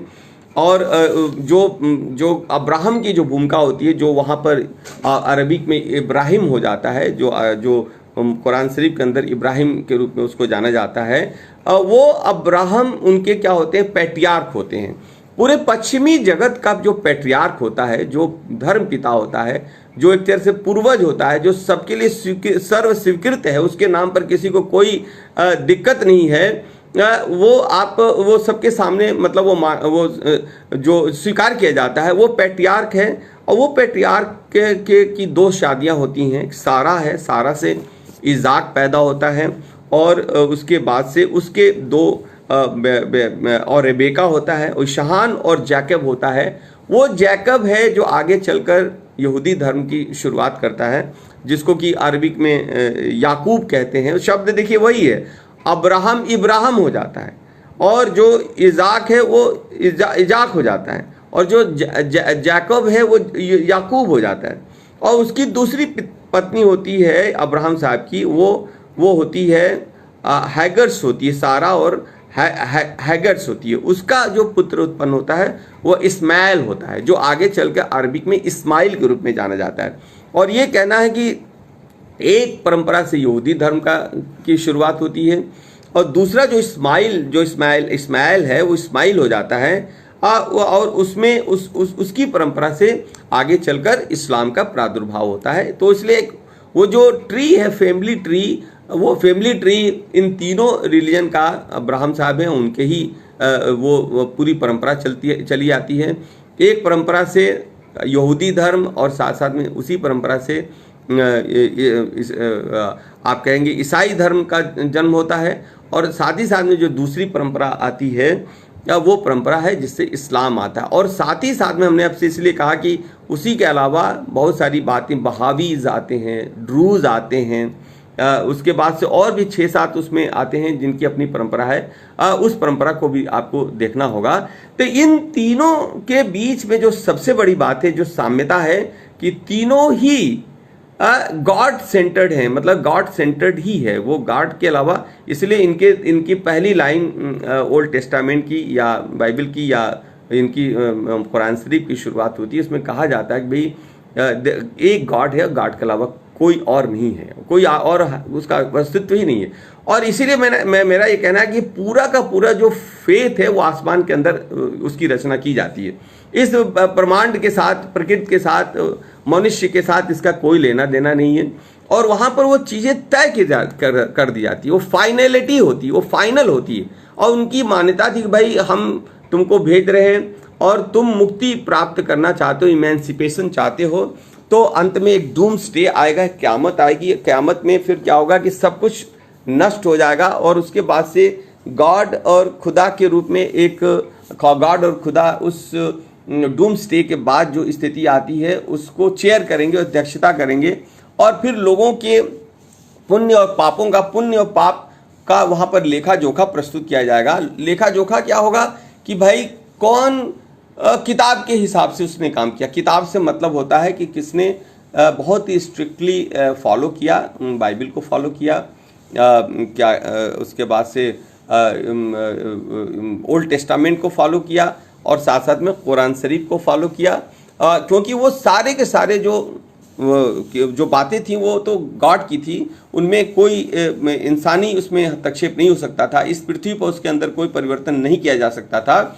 और इसलिए जिस व्यक्ति ने उसका अक्षरशः पालन किया है वो स्वर्ग के अंदर जाएगा, वो जन्नत में जाएगा। और जिसने उसको कायदे से नहीं पालन किया या उसके अंदर उसने बेईमानी की, धोखेबाजी की, जिसको वो गॉड जानता है, खुदा जानता है, उससे कुछ भी छुप नहीं सकता है, तो उसको दोजख यानी कि हेल के अंदर, नरक के अंदर उसको भेजा जाता है। और वो मनुष्य का जो पापमय जीवन है वो वहाँ समाप्त हो जाता है। ये एक मान्यता है। और इसीलिए आप देखेंगे कि इन तीनों में जो विशेषता है कि वो गॉड सेंटर्ड है, दूसरा वो बुक सेंटर्ड है, तीसरा वो आसमान से अवतरित होता है, वहाँ कुछ भी, पृथ्वी का कुछ भी नहीं है, चौथा है कि वो मसीहा या पैगंबर के थ्रू आता है, वो केंद्र में होता है। उसके बाद से तीनों की विशेषता है कि एक डूम स्टे, एक क़यामत का दिन, एक डिस्ट्रक्शन आएगा, सब चीज़ का अंत हो जाएगा, एक अंत आएगा। और साथ ही साथ में लास्ट में क्या है कि वो फाइनली गॉड डिसाइड करेगा और उसके बाद से जीवन की मुक्ति हो जाएगी और एक तरह से जीवन का एक जो क्रम है वो समाप्त हो जाएगा, दुनिया ही समाप्त हो जाएगी, उसकी फिर जरूरत नहीं पड़ती है। इसलिए मैंने कहा कि इसको मैंने जोड़ा कि ये पूरा का पूरा जो रिलीजन या जो मजहब बनता है वो एक तरह से जीवन केंद्रित नहीं है, वो लाइफ सेंटर्ड नहीं है, वो डेथ सेंटर्ड है, वो आफ्टर डेथ की चर्चा बहुत ज्यादा करता है। और इसीलिए शायद यहाँ निराशा का भाव है, एक डर है, भय है, वो वो फियर सेंटर्ड है, वो लव सेंटर्ड नहीं है। वहां निगेटिव बातें वहां पर अंत में, इसलिए शायद वहां पर सेकेंड वर्ल्ड वॉर के बाद से वो सारे के सारे चिंतक आते हैं, वो एंड की बात करते हैं, एंड ऑफ आइडियोलॉजी। तुम कह सकते हो कि बिगिनिंग ऑफ आइडियोलॉजी की भी चर्चा कर सकते थे, तुमने एंड ऑफ आइडियोलॉजी की क्यों चर्चा की? तुम एंड ऑफ हिस्ट्री की चर्चा कर रहे हो मिस्टर फ्रांसिस फुकुयामा। तुम्हारी परंपरा भी वो तो पूर्व की परंपरा थी, लेकिन तुमने पश्चिम की परंपरा, अब्राहम की परंपरा स्वीकार की और उसके बाद तुम ये भी कह सकते हो कि बिगिनिंग ऑफ न्यू हिस्ट्री, एक नए इतिहास की शुरुआत कैसे, इतिहास के अंत की चर्चा क्यों करते हो? क्लैश ऑफ सिविलाइजेशन की जगह पर पी हंटिंगटन साहब बिगिनिंग ऑफ न्यू सिविलाइजेशन की भी चर्चा कर सकते थे, लेकिन end of clash of civilisation की चर्चा क्यों कर रहे हो भाई? ये अंत कहां से आ रहा है? मार्क्स का दर्शन में बहुत अच्छी बातें हैं, लेकिन मार्क्स भी अंत में तुम कन्फ्लिक्ट दिखाना चाहते हो, तुम कंट्रडिक्शंस मानो। मनुष्य के जीवन के अंदर जो डायलेक्टिक्स है, जो द्वंद्व है, क्या द्वंद्व संघर्ष से ही दूर होगा? क्या द्वंद्व को दूर करने के लिए विचार और पदार्थ दोनों को अलग अलग कर दिया जाएगा? भारत विश्व दृष्टि और पश्चिम विश्व दृष्टि या ब्राह्मण विश्व दृष्टि की जो विशेषता है कि भारत विश्व दृष्टि में विचार और पदार्थ को मिला दिया जाता है, वो बहुत अलग करके नहीं देखा जाता है। और पश्चिम की दृष्टि में विचार अलग है, वो आसमानी हो जाता है, कभी कभी वो वैचारिक हो जाता है, वो और जो पदार्थ है वो इस ब्रह्मांड, ये पृथ्वी का है, वो बिल्कुल उसके अंदर अलग अलग है। और इसलिए वहाँ एक कंट्रडिक्शन चलता रहता है, वो दोनों अलग अलग चलते हैं। हीगल अलग चलता है, मार्क्स अलग चलता है, मार्क्स और हीगल के बीच में कन्फ्लिक्ट होता है, विचार और पदार्थ के बीच में हमेशा एक कन्फ्लिक्ट होता है। और वो कन्फ्लिक्ट क्या होता है कि वो चीज़ों को कंप्लीटनेस में नहीं देख पाते हैं, वो पार्ट में देखते हैं, उसको एक छोटे छोटे रूप में देखते हैं, वो होलिस्टिक अप्रोच नहीं बनाते हैं, उसको संपूर्णता में नहीं देख पाते हैं। इसलिए जीवन के प्रति एक नैराश्य का भाव आता है, एक निराशा की भाव आती है, एक पेसिमिस्टिक व्यू उत्पन्न होता है। इसलिए उनकी फिल्मों में भी पेसिमिस्टिक एंड होता है, उनके लिटरेचर का भी पेसिमिस्टिक एंड होता है, उनकी कविता भी पेसिमिस्टिक एंड में जाती है, उनके उनके उनके उनके साइंटिफिक इन्वेंशंस भी किए जाते हैं, उनकी फिल्में आती हैं, उसमें हमेशा एक डिस्ट्रक्शन, भय, डर, पृथ्वी के समाप्त होने का एक भय, क्योंकि वहां पर उन्होंने तय कर दिया है कि इस पृथ्वी की शुरुआत हुई, मनुष्य की शुरुआत हुई और इसका एंड है। या दूसरी तरफ धर्म की परंपरा में विचार और पदार्थ को मिलाया जाता है, और साथ ही साथ में जो पूरा का पूरा जो धर्म का कंसेप्ट आता है, जिसमें कि इसकी कब शुरुआत हुई, इसके बारे में, ये कब शुरुआत हुई, अनंत अनादिकाल से शुरुआत हुई, और कब ये एंड होगा इसके बारे में कोई नहीं जानता है, अनंत अनादिकाल तक चलेगा। और इसीलिए यहाँ पर जीवन केंद्र है, जीवन केंद्र में है। मृत्यु, यहाँ पर मृत्यु एक सहज भाव है, मृत्यु कोई अलग से चीज। इसलिए यहाँ पर जब सोल की चर्चा की जाती है तो सोल की और रूह की तो तुलना की जा सकती है, लेकिन सोल और रूह का अनुवाद आत्मा नहीं है। आत्मा इसलिए आत्मा ट्रांसफर होती रहती है, वो ट्रेवल करती रहती है। आत्मा के दो यहाँ पर 3 कंसेप्ट हैं यहाँ पर, जो भारत विश्व दृष्टि के अंदर, इसलिए एक मत नहीं है, ये एक मतवादी नहीं है, ये अनेक मत को लेके चलता है। आस्था का एक केंद्र नहीं है, ये अनेक केंद्र लेके चलता है। विश्वास का एक केंद्र नहीं है, अनेक केंद्र बनता है। एक ईश्वरवाद नहीं है, वो एक ईश्वर पर विश्वास नहीं करता है, अनेक ईश्वर यहाँ पर हैं। 33 करोड़ ही ईश्वर नहीं है, वो तो ईश्वर यहाँ तक ही है कि इस जो ब्रह्म है वो यहाँ तक फैला हुआ है कि हम और आपके अंदर वो ब्रह्म आ जाता है। ये ब्रह्म यानी पूरा ब्रह्मांड व्री धातु से बना हुआ है। व्री का मतलब होता है विस्तारित होना, जो फैलता रहता है, निरंतर परिवर्तित होता रहता है, इसलिए उसको ब्रह्मांड कहा गया। और उस ब्रह्मांड को जानने वाला जो व्यक्ति हुआ वो ब्राह्मण हुआ। ब्राह्मण जाति बाद में कालांतर में बनती है। कोई भी व्यक्ति जो इस पूरे यूनिवर्स को जानता है, ब्रह्मांड को जानता है, वो ब्राह्मण हो जाता है। कर्मणा जो इस व्यक्ति जो जानता है वो ब्रह्मांड, हम सब लोग ब्राह्मण की श्रेणी में आते हैं, क्योंकि हम चिंतन की श्रेणी, हम पूरे ब्रह्मांड के रहस्यों को जानना चाहते हैं। हम कोई पॉलिटिक्स के माध्यम से कोई देखना चाहता है, कोई जियोफिजिस्ट के माध्यम से इस ब्रह्मांड को देखना चाहता है, कोई सोशियोलॉजिस्ट के माध्यम से, वो सोशियोलॉजी के माध्यम से ब्रह्मांड को देखना चाहता है, कोई डॉक्टर के माध्यम से ब्रह्मांड को देखना चाहता है, मनुष्य को देखना चाहता है। वो सारे के सारे तो हम ब्रह्मांड के ही और ब्रह्मांड से जुड़ी हुई सारी चीज़ों के बारे में हम खोज कर रहे हैं। हम एक तरह से हम सब एक तरह से खोजी है, हम एक नवोन्मेषी है, हम तो एक तरह से डिस्कवरी करना चाहते हैं, इन्वेंशंस करना चाहते हैं, हम तो जानना चाहते हैं। क्योंकि भारत विश्व दृष्टि की सबसे महत्वपूर्ण विशेषता है कि वो जानना चाहता है, वो ज्ञान को प्राप्त करना चाहता है, अज्ञानता को दूर कर। इसलिए वहां तमसो मां ज्योतिर्गमः की बात की गई है। बुद्ध बहुत महत्वपूर्ण तरीके से वो कहते हैं कि भाई बड़ी अच्छी बात है कि उसमें वो कहते हैं कि भाई जीवन में 4 स्टेजेस होते हैं, 4 स्टेजेस के माध्यम से जीवन को देखा जा सकता है। और वहां पर वो क्या कहते हैं पहली स्टेज है फ्रॉम डार्कनेस टू डार्कनेस। देखिए डार्कनेस बड़ा महत्वपूर्ण है। डार्कनेस किस प्रकार के डार्कनेस की आप चर्चा कर रहे हैं, अंधकार किस प्रकार के अंधकार की चर्चा कर रहे हैं, ये बड़ा महत्वपूर्ण है।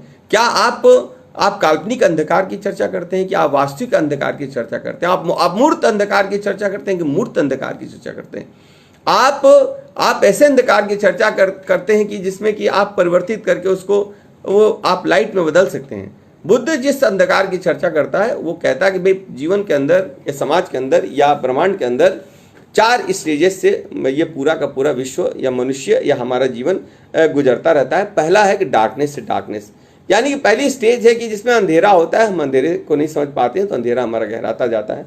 दूसरा है कि हम अंधेरे में हैं लेकिन हम उससे लाइट पे जाते हैं, फ्रॉम डार्कनेस टू लाइट। और तीसरा कहता है फ्रॉम लाइट टू डार्कनेस, और चौथा कहता है कि फ्रॉम लाइट टू लाइट। ये बड़ा महत्वपूर्ण है, ये खासतौर पर अभी आज के संदर्भों में बड़ी महत्वपूर्ण है, जहाँ की कोरोना से मनोबल बड़ा डूबा हुआ है। इसलिए मैंने कहा कि एक एक जो शब्द हैं, चाहे वो पुराणों की तरफ देखिए, वो आपके मनोबल को आगे बढ़ाता है। आप उपनिषदों की तरफ देखिए, जब आपके मनोबल को आगे बढ़ाता है। आप चारवाक के दर्शन में चीज़ों को देखिए, आपके मनोबल को आगे बढ़ाता है। सांख्य दर्शन के द्वंद्ववाद और उसके बीच में डायलेक्टिक्स का अध्ययन आप कीजिए, आपके उसके साथ सहमति और असहमति हो सकती है। भारतीय विश्व दृष्टि वो सहमति को का भी स्वागत करती है और असहमति का भी स्वागत करती है। इसलिए कहा गया कि मुंडे मुंडे मते भिन्ना, वो कहा गया कि अब कुंडे कुंडे भिन्न क्या जला, जैसे ही कुछ, मतलब उसका कहना है, मनीषी कहता है कि भाई जितने भी मस्तिष्क हैं उस पर अलग अलग मत होते हैं। ये उसी तरीके से होते हैं कि जितने भी कुंड होते हैं, जितने भी जो कुएं होते हैं, तालाब होते हैं, वो भिन्न भिन्न होते हैं, उसमें भिन्न भिन्न प्रकार का जल होता है। लेकिन वो कह रहा है, लेकिन वो जल भिन्न भिन्न हो सकता है, विचार भिन्न भिन्न हो सकता है, लेकिन वो जल का जो नीचे स्रोत है ना, वो नदी उसका स्रोत है, जल नीचे का स्रोत है, वो लगभग सब में एक है। लेकिन वो समय और काल पर वो उसके पानी में भिन्नता आ सकती है, ऊपरी तौर पर भिन्नता आ सकती है, लेकिन आंतरिक तौर पर उसमें एक रूपता है और उस एक रूपता को समझना पड़ेगा। इसलिए जो भारत का विश्व दृष्टि है विज्ञान के बहुत ही समीप है, वैज्ञानिक दृष्टि है। और साथ ही साथ में इसमें ये क्या है कि इसमें ये बात मानी जाती है कि भाई सत्य जो होता है अंतिम नहीं होता है, एब्सोल्यूट ट्रुथ नहीं होता है।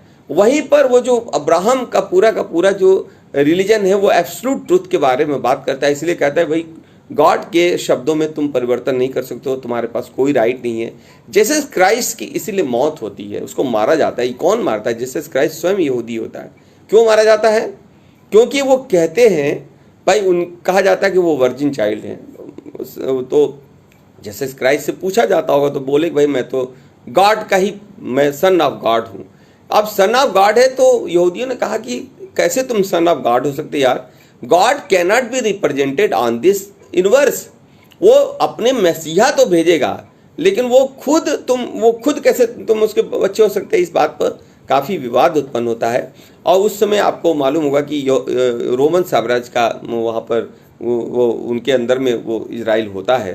तो रोमन्स पर दबाव पड़ता है और वो यहूदियों को खुश करने के लिए जीसस क्राइस्ट के इस क्रूसिफिकेशन को रूप देते हैं, और वो पूरी कहानी बाद में है। फिर जीसस क्राइस्ट पॉपुलर होते हैं, मरने के बाद ही पॉपुलर हो जाते हैं, इतने पॉपुलर हो जाते हैं कि वही रोमन साम्राज्य जो उनके मृत्यु का कारण बनता है 370 के अंदर उसे स्वीकार करता है, और स्वीकार करके उसका जो फेथ का जो वकील है, वहाँ भी एक वकील है, वो वकील फेथ का वकील है, वो फेथ को सपोर्ट मिलता है यहूदी से, वह यहूदी एक फेथ के रूप में आता है, ईसाईयत एक फेथ के रूप में आता है, इस्लाम एक फेथ के रूप में आता है, और फेथ पर बैठ के, कल्पना के ऊपर बैठ के, एक आसमानी रिलीजन के ऊपर बैठ के ये आगे चलकर आप देखेंगे कैसे ये फेथ किस प्रकार से ये एक इन्वेजन में बदल जाता है, ये आक्रमण में बदल जाता है।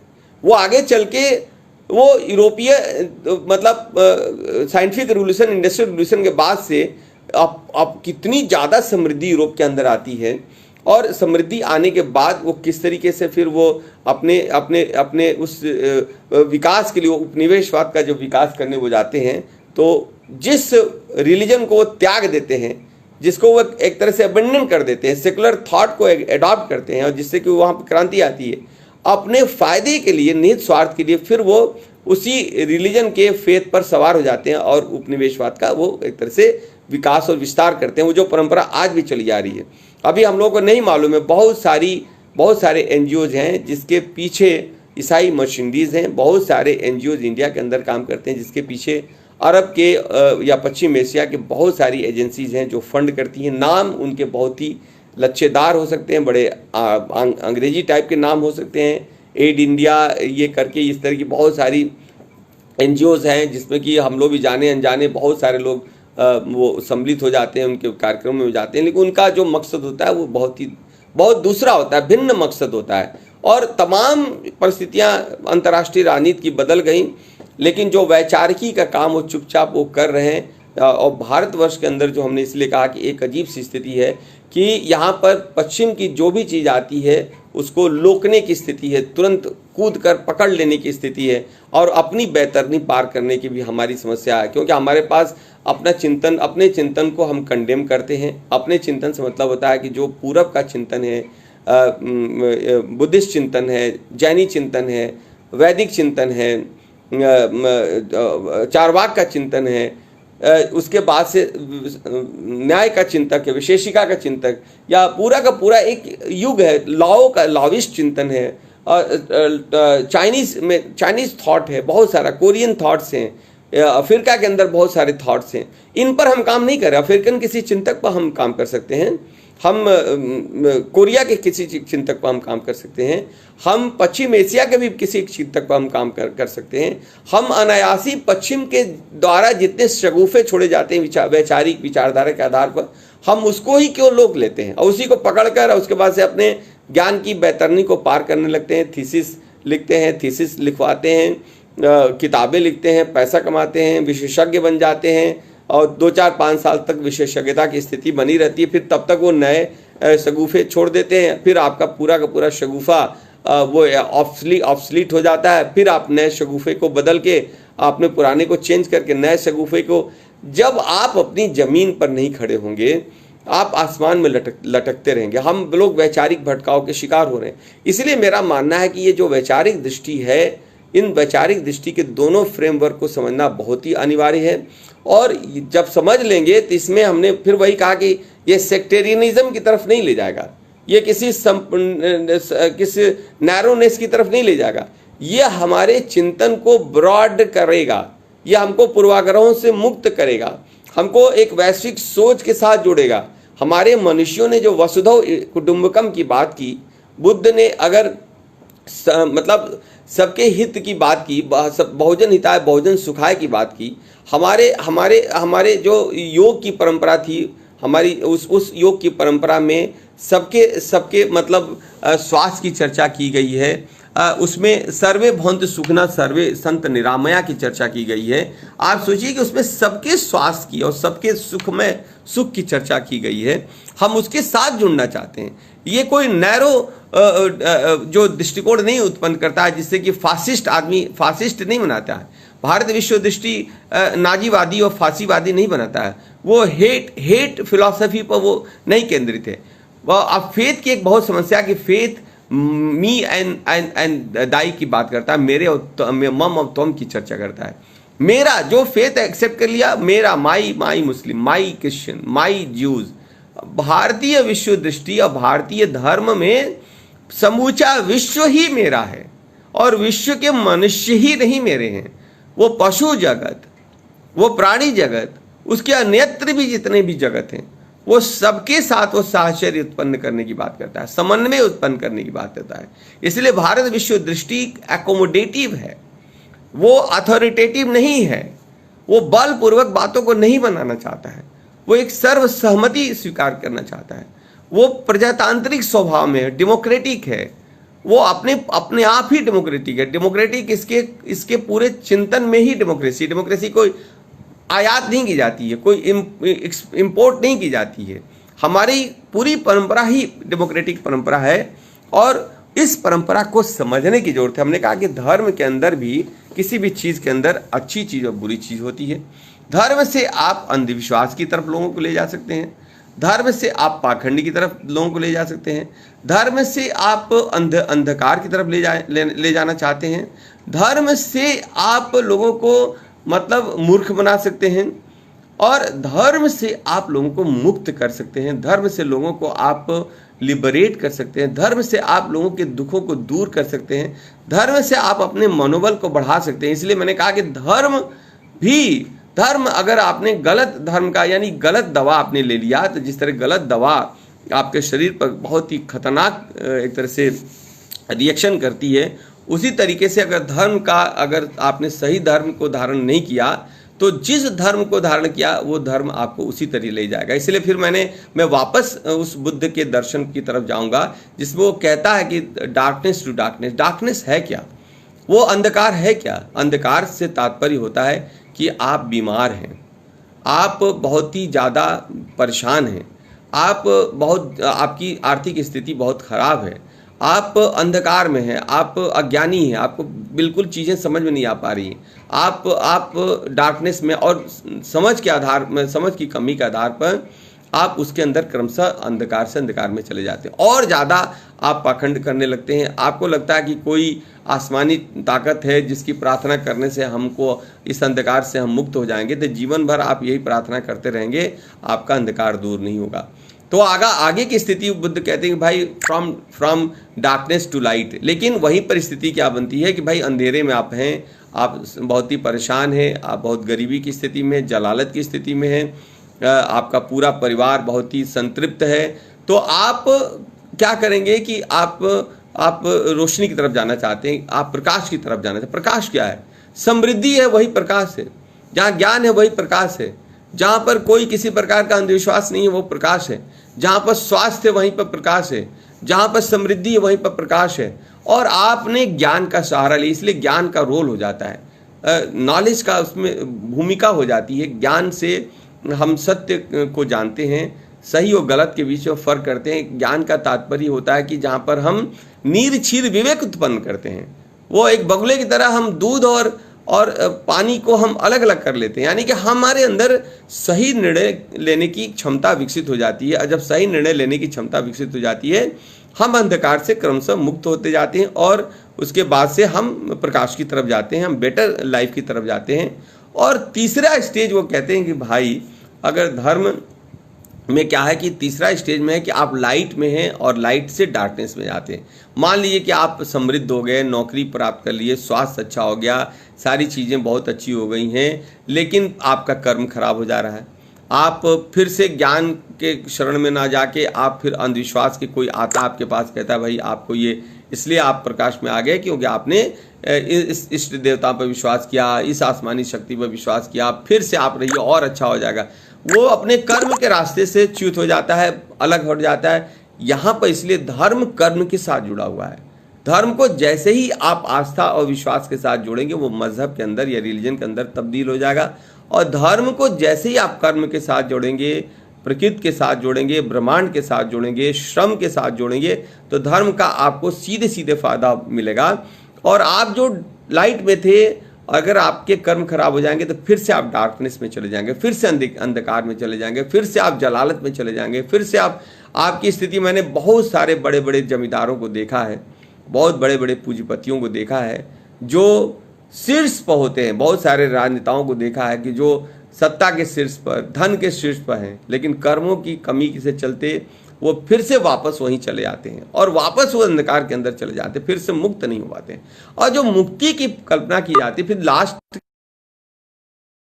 टू लाइट, यानी कि जो सबसे अच्छी स्थिति है जहां की आप प्रकाश से प्रकाश की तरफ जाते हैं, आप स्वस्थ हैं, आप अब स्वास्थ्य के बारे में दूसरे को आप चर्चा करते हैं, आप स्वयं उस धर्म का धारण नहीं करते हैं। स्वास्थ्य का धारण करना ही धर्म का धारण करना है।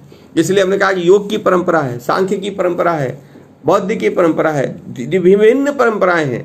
विभिन्न परंपराओं से आप धर्म को धारण करते हैं और धर्म को जब धारण कर लेते हैं तो आप वो प्रकाश में हैं। अगर मान लिया आप समृद्ध हैं तो आप अपनी समृद्धि से दूसरे को फायदा देते हैं, आप स्वस्थ हैं तो आप दूसरे के स्वास्थ्य लाभ की चर्चा करते हैं, आप संपन्न हैं तो आप समाज के अंदर संपन्नता आप देना चाहते हैं। और साथ ही साथ में वो कहता है कि जितने बेहतर आप, यानी कि धर्म के माध्यम से आप लाइट से लाइट की तरफ जा सकते हो। तो यहाँ पर धर्म, जो हमारे भारतीय मनुष्यों ने धर्म की चर्चा की है, धर्म के दो रूप हैं, एक उसके नकारात्मक रूप है, उसका एक सकारात्मक रूप है। उसका एक पक्ष है जो आपको पुनर्जन्म की तरफ ले जाता है या मृत्यु के बाद की तरफ ले जाता है, अंधविश्वास। वहाँ मुक्ति मृत्यु के बाद वाली मुक्ति होती है, या यहाँ पर निर्वाण या मुक्ति जीते जीते मुक्ति की कल्पना करता है। धर्म वही अच्छा है जो आपके दुखों का निवारण करता है और आपको सुख की तरफ ले जाता है। अगर वो धर्म जो अगर आपको इस जीवन में ही सुख नहीं प्राप्त कराता है, आपके अगल बगल सुख की वृद्धि करने में वो सहायक नहीं होता है, तो वो धर्म की श्रेणी में नहीं आता है। और इसलिए मैंने कहा कि भाई धर्म धारण करना पड़ेगा। धर्म में क्या धारण करना पड़ेगा? करुणा को धारण करना पड़ेगा, न्याय को धारण करना पड़ेगा, स्वतंत्रता की भाव को धारण करना पड़ेगा, समानता को धारण करना पड़ेगा, आपको स्वास्थ्य को धारण करना पड़ेगा, आपको क्रोध के शमन को धारण करना पड़ेगा, आपको धैर्य को धारण करना पड़ेगा, आपको परोपकार को धारण करना पड़ेगा। ये सब धारण ही करना पड़ेगा, ये मात्र कहने से नहीं होता है। आपने ये नहीं कह दिया कि आपने बस किसी पेड़ का चक्कर लगा लिया, या आपने जाके किसी नदी में स्नान कर लिया, या आपने मात्र नमाज पढ़ लिया, या आपने प्रेयर कर लिया, आपने धर्म धारण कर लिया। आपने वो धर्म धारण करने के का एक वो आपको उस मार्ग की तरफ ले जाता है, वो आपको शायद अनुशासित करता है कि आप धर्म धारण करिए। अनुशासित करने के लिए आपको मनुष्य को थोड़ा सा रोकने की, उसके अंदर बहुत ऊर्जा, उसको थोड़ा सा अनुशासित करने के लिए शायद ये कर्मकांड बनाए गए। लेकिन लोगों ने कर्मकांड को ही धर्म मान लिया है। अब कर्मकांड धर्म नहीं है। कर्मकांड किया जाता है, रिचुअल किया जाता है कि आपको धर्म की तरफ ले जाया जाए, लेकिन आप धर्म की तरफ जा ही नहीं पाते हैं। धर्म को धारण करने के लिए कर्मकांड की सहायता भी आप ले सकते हैं, और नहीं तो सीधे सीधे आप धर्म का धारण करिए। इसलिए कोई कहता है कि भाई मेरा धर्म उन्होंने ले लिया, आपका धर्म कोई ले ही नहीं सकता है, आप जब तक कि अपने धर्म को आप किसी को देना नहीं चाहते हैं। और यही कारण है, मैं फिर बाद में इसको कोट करता हूँ कि दक्षिण एशिया के अंदर कोई कारण रहा होगा, बहुत सारे कारण रहे होंगे कि जब यहाँ का एक 60 करोड़ एक जनसंख्या है जो वो सोचती है कि वो धर्म को बदल रही है। अब इसलिए फिर अंतर है कि धर्म को परिवर्तित नहीं किया जा सकता, धर्म को धारण किया जाता है। धर्म पॉजिटिव है, और जो रिलीजन है वहाँ या मजहब, वहाँ पर आप मजहब का परिवर्तन कर सकते हैं। मजहब परिवर्तन करना है, रिलीजन परिवर्तन करना, मत परिवर्तन करना है, उसमें विचार को परिवर्तित, ओपिनियन चेंज किया जाता है। आपकी कोई स्थिति में फर्क नहीं पड़ता है। वो भारतवर्ष में वो फर्क डालने का प्रयास किया जा रहा है कि यहाँ पर फेथ चेंज हो जाए, लेकिन वो फेथ ही नहीं चेंज करते हैं, वो कल्चर चेंज करने लगते हैं, वो सभ्यता को बदलने लगते हैं, वो अपनी मातृभूमि को स्वीकार नहीं कर रहे हैं। अरब अपने मातृभूमि के बारे में बहुत ही कॉन्शियस है। इसलिए वहाँ पर जब इस्लाम आता है तो ईरान का इस्लाम फेथ को स्वीकार करता है, लेकिन ईरानी संस्कृति, अरबी संस्कृति को स्वीकार नहीं करता है। वहाँ के अरब के देशों में भी सबकी अपनी अपनी संस्कृति है जो अरब की संस्कृति को स्वीकार नहीं करते हैं। अब मलेशियंस इस्लाम को स्वीकार करते हैं लेकिन अपनी परंपरा को नहीं छोड़ते हैं, अपनी संस्कृति को नहीं छोड़ते हैं, अपनी ज़मीन को नहीं छोड़ते हैं, अपने के भूमि के राष्ट्रवाद के साथ जो लगाव है उसको नहीं छोड़ते हैं। पूरा का पूरा central Asia, Malaysia, Indonesia, Japan बौद्ध धर्म को स्वीकार करता है लेकिन वो जापानी राष्ट्रीयता, जापानी संस्कृति को नहीं छोड़ता है, जापानी खान पान को नहीं छोड़ता है, जापानी रहन सहन और वेशभूषा को वो नहीं छोड़ता है। ये नहीं कि वो सब भारतीय वस्त्र धारण कर रहे हैं, चीवर धारण करके रह रहे हैं उनके। लेकिन जब आप इस दक्षिण एशिया के साथ एक समस्या रही है कि लोगों ने मत परिवर्तन को धर्म परिवर्तन समझा और धर्म परिवर्तन हो नहीं पाया, क्योंकि अगर धर्म परिवर्तन हो जाता तो ये 60 करोड़ ऐसा कोई भी मुस्लिम या ईसाई नहीं मिलेगा जिसकी जाति नहीं होगी। 200 जातियां इस्लाम के अंदर, उससे भी ज़्यादा जातियां हैं। किसी भी आप मुस्लिम से पूछिए तो वो अपनी जातिगत चेतना उसके अंदर है, वो उसको छोड़ नहीं पाया, वो छोड़ भी नहीं सकता है। ये मेरा पूरा का पूरा मेरा ये विश्वास है कि वो चाहे भी तो नहीं छोड़ सकता है। ये एक बहुत बड़ी समस्या आज उत्पन्न होती है कि धर्म को आप सिर्फ स्वीकार कर सकते हैं, धर्म को आप छोड़ नहीं सकते हैं, क्योंकि धर्म रिलीजन के रूप में अगर आप लेंगे तो वो रिलीजन नहीं है, मजहब नहीं है, वहाँ मत परिवर्तन होता है। और दोनों का जो बैकग्राउंड है, पृष्ठभूमि है, वो बिल्कुल अलग अलग है। एक का पृष्ठभूमि है मरुस्थल से उत्पन्न होता है, रेगिस्तान से उत्पन्न होता है, जहाँ की बहुत सारी चीज़ें नहीं है, वो फेथ पर सवार होकर आगे बढ़ता है। और यहीं पर भारतीय जो विश्व दृष्टि है, जो पूरे भारत विश्व के अंदर वो फैलती है, उसका एक भौगोलिक, उसकी सांस्कृतिक स्थिति, उसका जो एक विकास और विस्तार होता है बिल्कुल अलग होता है। वो सकारात्मक धरातल पर उत्पन्न होता है। और इसलिए आज की इस कोरोना के वातावरण में कहीं से भी मुझे लग रहा है कि निराशा का भाव नहीं उत्पन्न होना चाहिए। और जो पश्चिम का अंत है, वो अंत उसी अब्राहम के जो पेसिमिस्टिक जो वर्ल्ड व्यू है उसका, मैं तो इसलिए मैं कहता हूँ कि अब्राहम की पूरा वर्ल्ड व्यू पेसिमिस्टिक है। वो आफ्टर डेथ की चर्चा करता है, वो फियर सेंटर्ड है, वहाँ पर कोई लव नहीं है। और भारतीय विश्व दृष्टि ऑप्टिमिस्टिक दृष्टि प्रस्तुत करता है, पॉजिटिव है, वो लाइफ सेंटर्ड है और साथ ही साथ में फ्यूचरिस्टिक है, इसका भविष्य है। और ये एक बहुत ही महत्वपूर्ण एक विकल्प है विश्व के सामने। और मुझे लग रहा है कि एक ऐसे हालात में जहाँ की लोगों को कुछ दिखाई नहीं दे रहा है, वहाँ पर ये एक संबल प्रदान करेगा, एक रोशनी प्रदान करेगा, अंधकार से पूरे दुनिया को प्रकाश की तरफ ले जाएगा। इसको और भी मांझने की ज़रूरत है। इसके अंदर बहुत सारे खरपतवार हैं, उनको बहुत ही चर्चा करके उसको दूर करने की आवश्यकता है, विचार विमर्श करने। और वो जो सारे लोग हैं जिनको हमने बाहर का मानना शुरू कर दिया है, वो 60 करोड़ 70 करोड़ की पॉपुलेशन है, उसको भी इस पूरे के साथ सबके साथ जोड़ना पड़ेगा। एक वृहद भारत, एक बहुत ही बड़े अच्छे समाज और अच्छे विश्व की संकल्पना की जा सकती है। और उनको भी सबको जोड़कर और हमारे ख्याल से एक सकारात्मक समाज की स्थापना हम लोग कर सकते हैं। अब मुझे लग रहा है कि ये एक समय हमने काफ़ी ले लिया है और सेमवाल साहब को मैं धन्यवाद फिर से दूंगा। बहुत सारे साथी इसमें जुड़े हुए हैं जो मुझे लग रहा है कि मैं स्वयं उनसे सीखता हूँ। बहुत सारी बातें हैं जो मैंने बोली हैं, इसमें बहुत सारी कमियां हैं, तो मैं चाहूँगा कि आप सबका फीडबैक हमको मिलेगा तो बहुत सारी मेरी स्वयं की गलतफहमियां दूर होंगी और मुझे इसमें कुछ और अच्छी चीज़ जोड़ने में मुझे हेल्प मिलेगी। और साथ ही साथ में ये इसलिए भी ज़रूरी है कि जो माहौल है, इस माहौल में भय व्याप्त है, इस भय से भी हमको थोड़ा सा अभी एंड कर दें कि थोड़ा कंटिन्यू करें? ठीक।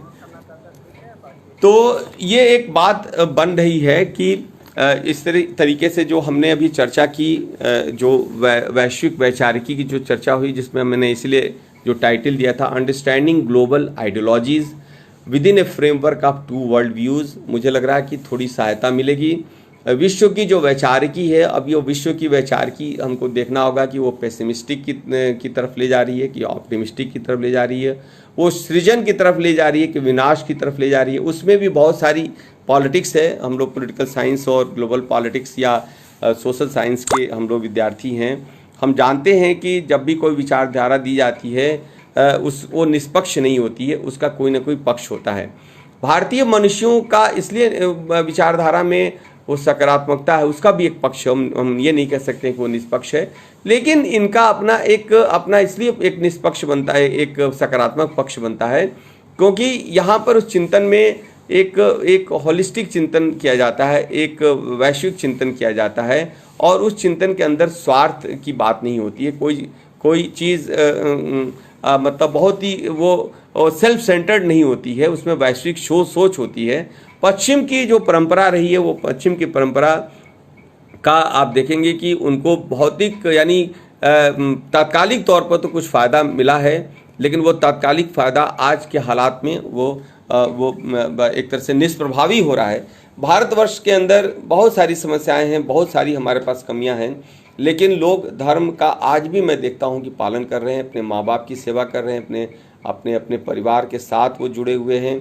गरीबी है, समस्याएं हैं, लेकिन वो अपने धर्म का निर्वाह करें, योग को स्वीकार कर रहे हैं। परंपरागत जीवन शैली उनकी है, इम्यूनिटी पावर उनकी अच्छी खासी है, इम्यूनिटी को वो बचा के रखते हैं। और साथ ही साथ में जो कहते हैं कि भाई आपको ब्रह्म चाहिए, तो ब्रह्म आपको यानी ब्रह्मांड चाहिए। आप अपने आप को सूरज की रोशनी के साथ जोड़ दीजिए, ब्रह्म आपको मिल जाता है। आप अपने को वायु के साथ जोड़ दीजिए, ढेर सारा ऑक्सीजन ले लीजिए, आप ब्रह्म को आप रोक रहे हैं। हम लोग अपना रूम बंद करके ब्रह्म को रोक रहे हैं, हम बाहर नहीं निकल रहे हैं, हम प्रकृति के साथ अपना जीवन नहीं, हमारा कदम ताल टूट गया है। हम एक कृत्रिम जीवन जीना चाहते हैं। हम सोचते हैं कि हम दवा ले लेंगे तो हमारा जीवन में हमारी चीज़ें मतलब हमारी इम्यूनिटी बढ़ जाएगी। आज भारतवर्ष की इम्यूनिटी बढ़ी है, अभी बहुत सारी समस्याएं आ रही भी, 1-2 महीना काफ़ी संकट का है। हम तो उम्मीद कर रहे हैं कि वैक्सीन भी इसमें आ जाएगी, दवा भी आ जाएगी, और साथ साथ में लोगों को जागरूक भी करना पड़ेगा। हम सबका एक दायित्व बनता है कि भाई हम लोगों को जो वैकल्पिक हमारे पास जो एक साधन है, उस वैकल्पिक साधन से लोगों को बताया जाए जिनको इसकी जानकारी नहीं है। और ऐसे हालात में भारत विश्व दृष्टि और उसमें जो दर्शन की ढेर सारी परंपराएं, जिसमें अभी तो फिलहाल मुझे लग रहा कि जो योग की परंपरा रही है, पाणिनि की परंपरा रही है, और बहुत सारे योग गुरुओं की उसका फ़ायदा उठाया जा सकता है, और उसका फ़ायदा समूचे विश्व को भी मिल रहा है और उठा भी रहा है।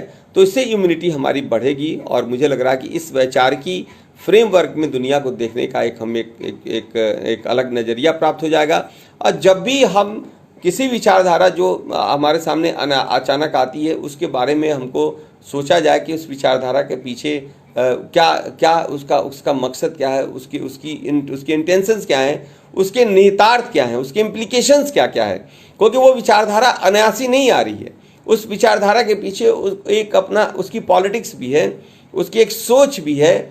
हमने आपसे कहा कि भाई वहाँ पर चर्चा की जा रही है सोशल एक्सक्लूजन के एक विशेष संदर्भ में, वहाँ पर एड्स के मरीज हो जाते हैं, अपराधी हो जाते हैं, फ्रांस के अंदर वो सोशली एक्सक्लूडेड हो जाते हैं, वहाँ पर वो कुछ चिंतन देते हैं।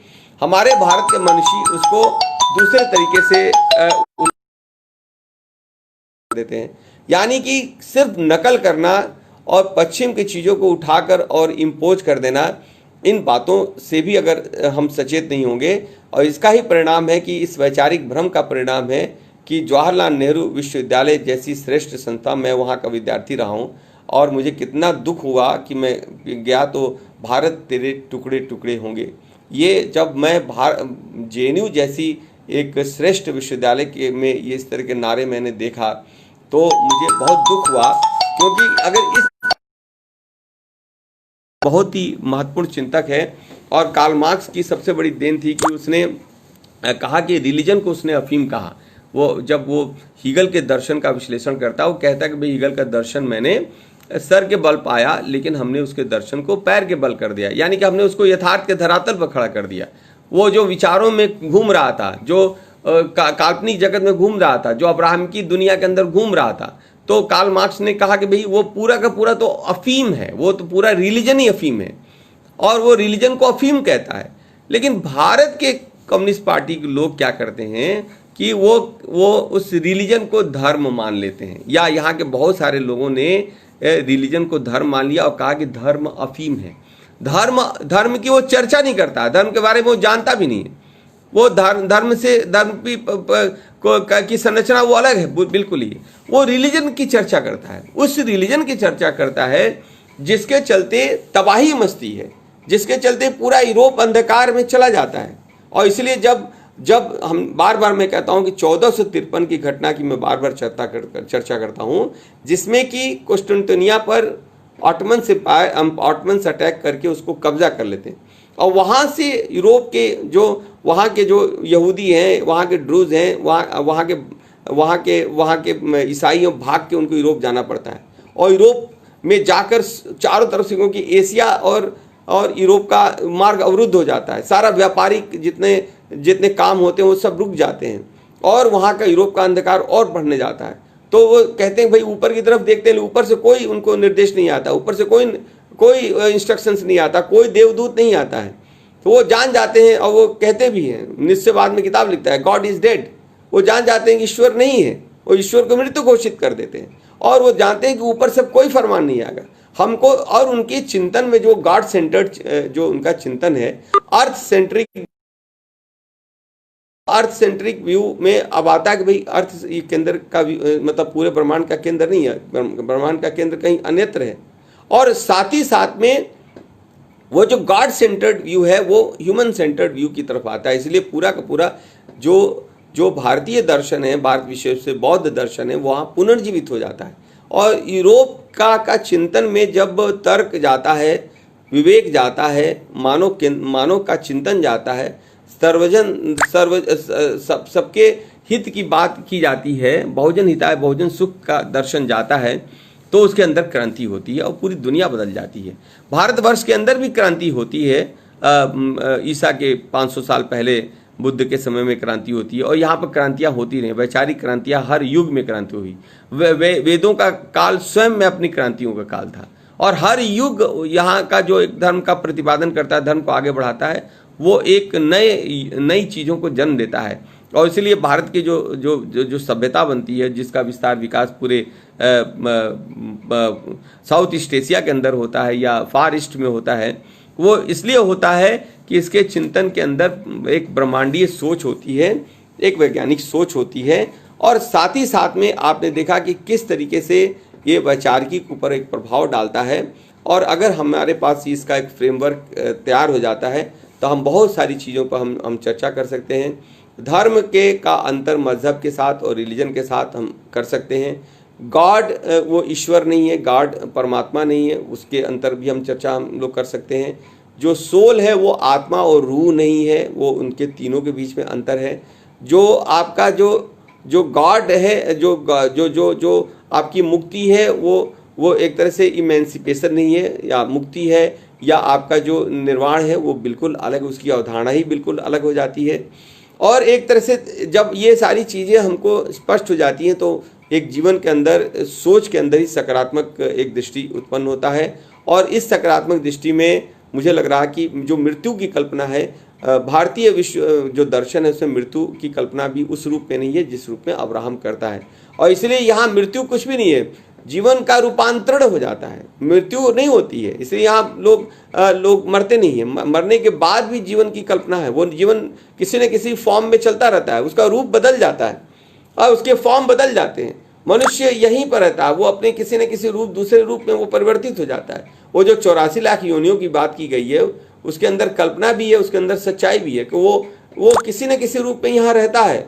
और वो मुक्त होने की जो बात आती है, वो निर्वाण होने की बात आती है, उसके अंदर भी दर्शन की एक अलग रूपरेखा तैयार की गई है, जिसमें कि मृत्यु के भय से मुक्त कर दिया जाता है। और शायद यही कारण है कि धर्म को, जब भी धर्म की अलग अलग व्याख्या होगी, धर्म की चर्चा न्याय के साथ की जाती है, धर्म की चर्चा नियम और कानून के साथ की जाती है, धर्म की चर्चा विभिन्न रूपों में की गई है और सबके लिए धर्म की अलग अलग। इसलिए जब सेकुलरिज्म शब्द का प्रयोग आया तो उसके लिए, जैसा मैंने आपसे कहा कि धर्म पंथ निरपेक्षता की चर्चा की गई है। और धर्म राज्य का भी धर्म होता है, इसलिए राज्य का भी धर्म होता है। राज्य का धर्म है, वो राज्य अपने धर्म का निर्वाह करेगा, राज्य के चलाने वाले स्वयं उस राज धर्म का निर्वाह करेंगे। और इसीलिए उस राज्य धर्म में किस धर्म का निर्वाह किया जाएगा, उसकी भी चर्चा भारतीय संविधान में कर दी गई है। इक्वालिटी, लिबर्टी, फ्रेटर्निटी और जस्टिस, यानी कि ये हमारे पैरामीटर बनेंगे और राज्य का परम कर्तव्य है कि इस धर्म का अनुपालन करे और इसका धारण करे। जब भी कोई नियम कानून बनाता है तो इन पैरामीटर्स को ध्यान में रखना होगा। और ये वो सारे सार्वभौमिक जो पैरामीटर है, मूल्य हैं, जो आपके भारतीय चिंतन के अंदर भी रहे हैं, जिसमें कि न्याय की चर्चा की गई है, समता की चर्चा की गई है, बंधुत्व की चर्चा की गई है, सबके कल्याण की चर्चा की गई है, सबके सुख की चर्चा की गई है। आज ज़रूरत है कि इसके सकारात्मक पक्ष को उजागर किया जाए और नए तरीके से इसकी मीमांसा की जाए। हमारे अंदर जो एपिस्टेमोलॉजी हमारे यहाँ रही है, जो हमारे पास ज्ञान की जो मीमांसा रही है, उसको फिर से एक बार देखा जाए। सत्ता की मीमांसा रही है, उसको भी एक बार से देखा जाए। और सबसे महत्वपूर्ण बात है कि एक्सोमोलॉजी, इसको कहते हैं मूल्य मीमांसा, यानी कि मुद्रा की मीमांसा करने की जरूरत नहीं है। प्राइस, वो पूरा पश्चिमी दर्शन वो प्राइस के आधार पर चीज़ों को तय करता है, मूल्यों के आधार पर चीज़ों को तय नहीं करता है। भारतीय दर्शन की एक बहुत बड़ी विशेषता है कि वो चीज़ों के मूल्यों की भी चर्चा करता है और इसलिए इसके पास जो वैश्विक मूल्य हैं और आज के इस परिवेश में उस वैश्विक मूल्यों के आधार पर अगर हम लोग पैरामीटर तैयार करें तो हम सबके ही अधिकारों की सुरक्षा कर सकते हैं। महिला है, चाहे वो मुस्लिम महिला है, चाहे हिंदू महिला है, या चाहे सिख महिला है, या चाहे वो ईसाई महिला है, हम उसके अधिकारों को संविधान में दिए हुए समानता के आधार पर ही तय कर सकते हैं। फेथ के आधार पर हम उसके अधिकारों का हनन नहीं कर सकते।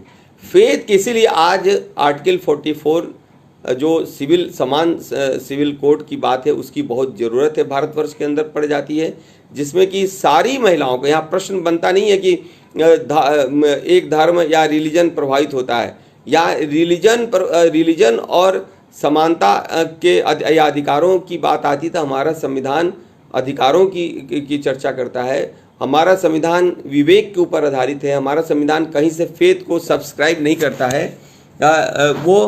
और साथ ही साथ में जब 44वें संशोधन से जब बात कर दी जाती है, सेकुलर उसको घोषित कर दिया जाता है, तो सेकुलर संविधान के अंदर कोई भी जो नॉन सेकुलर जो नियम बनाए जाते हैं, कोई धार्मिक पुस्तक राज्य के संचालन का आधार नहीं बन सकता है। अगर वो बनता है, अगर वो किन्हीं कारणों से वो चलता है, तो वो समय आ गया है कि भाई सबके अधिकारों का, चाहे स्त्री हो चाहे पुरुष हो, उसके अधिकारों की रक्षा की जाए।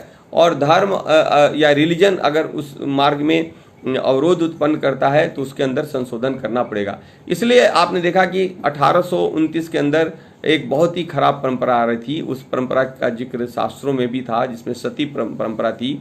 एक ही झटके में राजा राम मोहन राय और विलियम बेंटिंक ने मिलकर उसको एक ही झटके अंदर समाप्त कर दिया।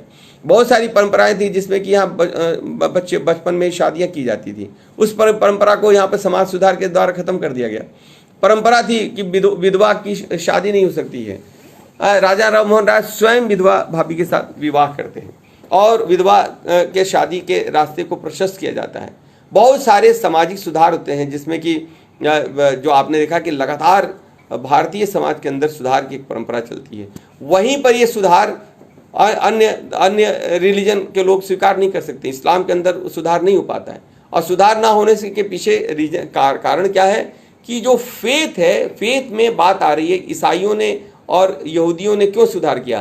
क्योंकि जब जो बाइजेंटाइन एम्पायर का को ध्वस्त किया जाता है तो वापस हो जाते हैं, जान जाते हैं कि ये आसमानी जो बातें हैं वो सही नहीं है, उसका न सर है न पैर है, आसमान से हमको निर्देश नहीं मिलेगा। तो एक तरह से वो सेकुलर आउटलुक में जाते हैं। सेकुलर आउटलुक से होता है साइंटिफिक आउटलुक में जाते हैं, एक पॉजिटिव आउटलुक में जाते हैं, एक कार्य कारण संबंध वाले आउटलुक में जाते हैं, और वहाँ पर समाज के अंदर बहुत ही क्रांतिकारी परिवर्तन होता है। अब दक्षिण एशिया के अंदर एक प्रॉब्लम आती है, पश्चिम एशिया के अंदर प्रॉब्लम आती है, जो प्रॉब्लम आज भी चली रही है। इसी प्रॉब्लम के चलते 2014-15 में वो पश्चिम एशिया के अंदर घोषणा की जाती है खलीफा फिर से जिंदा हो गया। क्या ये संभव हो सकता है कि खलीफा फिर से जिंदा हो जाएगा और खलीफा के विचारों से फिर से संसार की पुनर्रचना की जा सकती है? इस प्रकार की मूर्खता अगर आज के युग में चलेगी, और वहाँ पे एक दिक्कत है कि वो मान के चलते हैं कि ये गॉड के द्वारा ये शब्द दिए गए हैं। और इसीलिए मैंने बहुत सारे मित्रों को देखा है जो बहुत ही साइंटिफिक हैं, बहुत ही साइंटिफिक तरीके से सोचते हैं, बहुत अच्छे सोशल साइंटिस्ट हैं, लेकिन वो जब मज़हब की बात आती है तो वहाँ पे एकदम मौन धारण कर लेते हैं, परिवर्तन नहीं करना चाहते। उसके पीछे दिक्कत है कि इतना ज़्यादा फियर साइकोसिस क्रिएट किया गया। मैंने इसीलिए कहा कि अब्राहम की रिलीजन फियर सेंटर्ड है।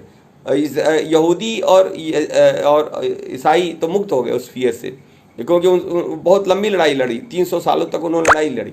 और यहाँ पे ये लड़ाई नहीं लड़ रहे हैं, ये समझौता कर ले रहे हैं, और समझौता करेंगे जब तक कि उसके अंदर सुधार नहीं होगा। आपको आगे आना पड़ेगा, आपको बताना पड़ेगा कि ये जो किताब है, ये किताब के अंदर संशोधन चाहिए। किताब के जब सती प्रथा को समाप्त किया जा सकता है, विधवा विवाह को किया जा सकता है, दहेज प्रथा जैसी गंदी प्रथा को समाप्त किया जा सकता है, उसको इलीगल, अनटचेबिलिटी को यहाँ समाप्त किया जा सकता है, गैर कानूनी बनाया जा सकता है, जमींदारी एवोल्यूशन किया जा सकता है। जो परंपराओं में संपत्ति की बड़ा गुणगान किया गया है, शास्त्रों में गुणगान किया गया है, तो किताब के आधार पर किसी के अधिकारों का हनन हो रहा है। उसके आधार पर अब ये समय आ गया है कि उस किताब की व्याख्या की जाए, नए संदर्भों में किताब की व्याख्या की जाए, और नहीं तो जो फेथ जो भी बचा हुआ है वो फेथ थोड़ा बहुत भी नहीं बचेगा। और जो समाज के अंदर एक सकारात्मक भूमिका उस फेथ की हो सकती है, क्योंकि उस फेथ के अंदर भी बहुत सारी अच्छी बातें हैं, बहुत सारी अच्छी परंपराएं। इसलिए हमने कहा कि अरब का जो इस्लाम है वो उसके अरब इम्पीरियलिज्म को रिफ्लेक्ट करता है, लेकिन भारतवर्ष के अंदर जब इस्लाम आता है तो वो भारतीय परिस्थितियों के अंदर उसका बहुत ही ज़्यादा उसमें अंदर परिवर्तन आता है। इसलिए यहाँ पर इस्लाम एक नहीं है, यहाँ पर इस्लाम के भी बहुत अलग अलग केंद्र बन जाते हैं, वहाँ भी मतलब अलग अलग परंपराएं हैं। अब यहाँ पे एक समस्या है कि अरब को रिप्रेजेंट करने वाला यहाँ पर देवबंदी आते हैं, तो वो चाहते हैं कि उसको एक बना दिया जाए। एक बनाने के चक्कर में पूरा का पूरा पाकिस्तान के अंदर ब्लड बाथ हो रहा है। एक बनाने के चलते इंडिया के अंदर इस प्रकार से आपस में ही झगड़े हो रहे हैं, जिसमें कि बरेलवी इनको क्या कहते हैं कि देवबंदी को देख नहीं सकता है, शिया सुन्नी को नहीं देख सकता है। ये अजीब सी स्थिति है। सो अरब के अंदर भी क्या संघर्ष हो रहा है कि अरब के अंदर आपस में ही मारकाट की स्थिति उत्पन्न होती है। ईरान और इराक के बीच में 10-20 साल तक झगड़ा चलता है।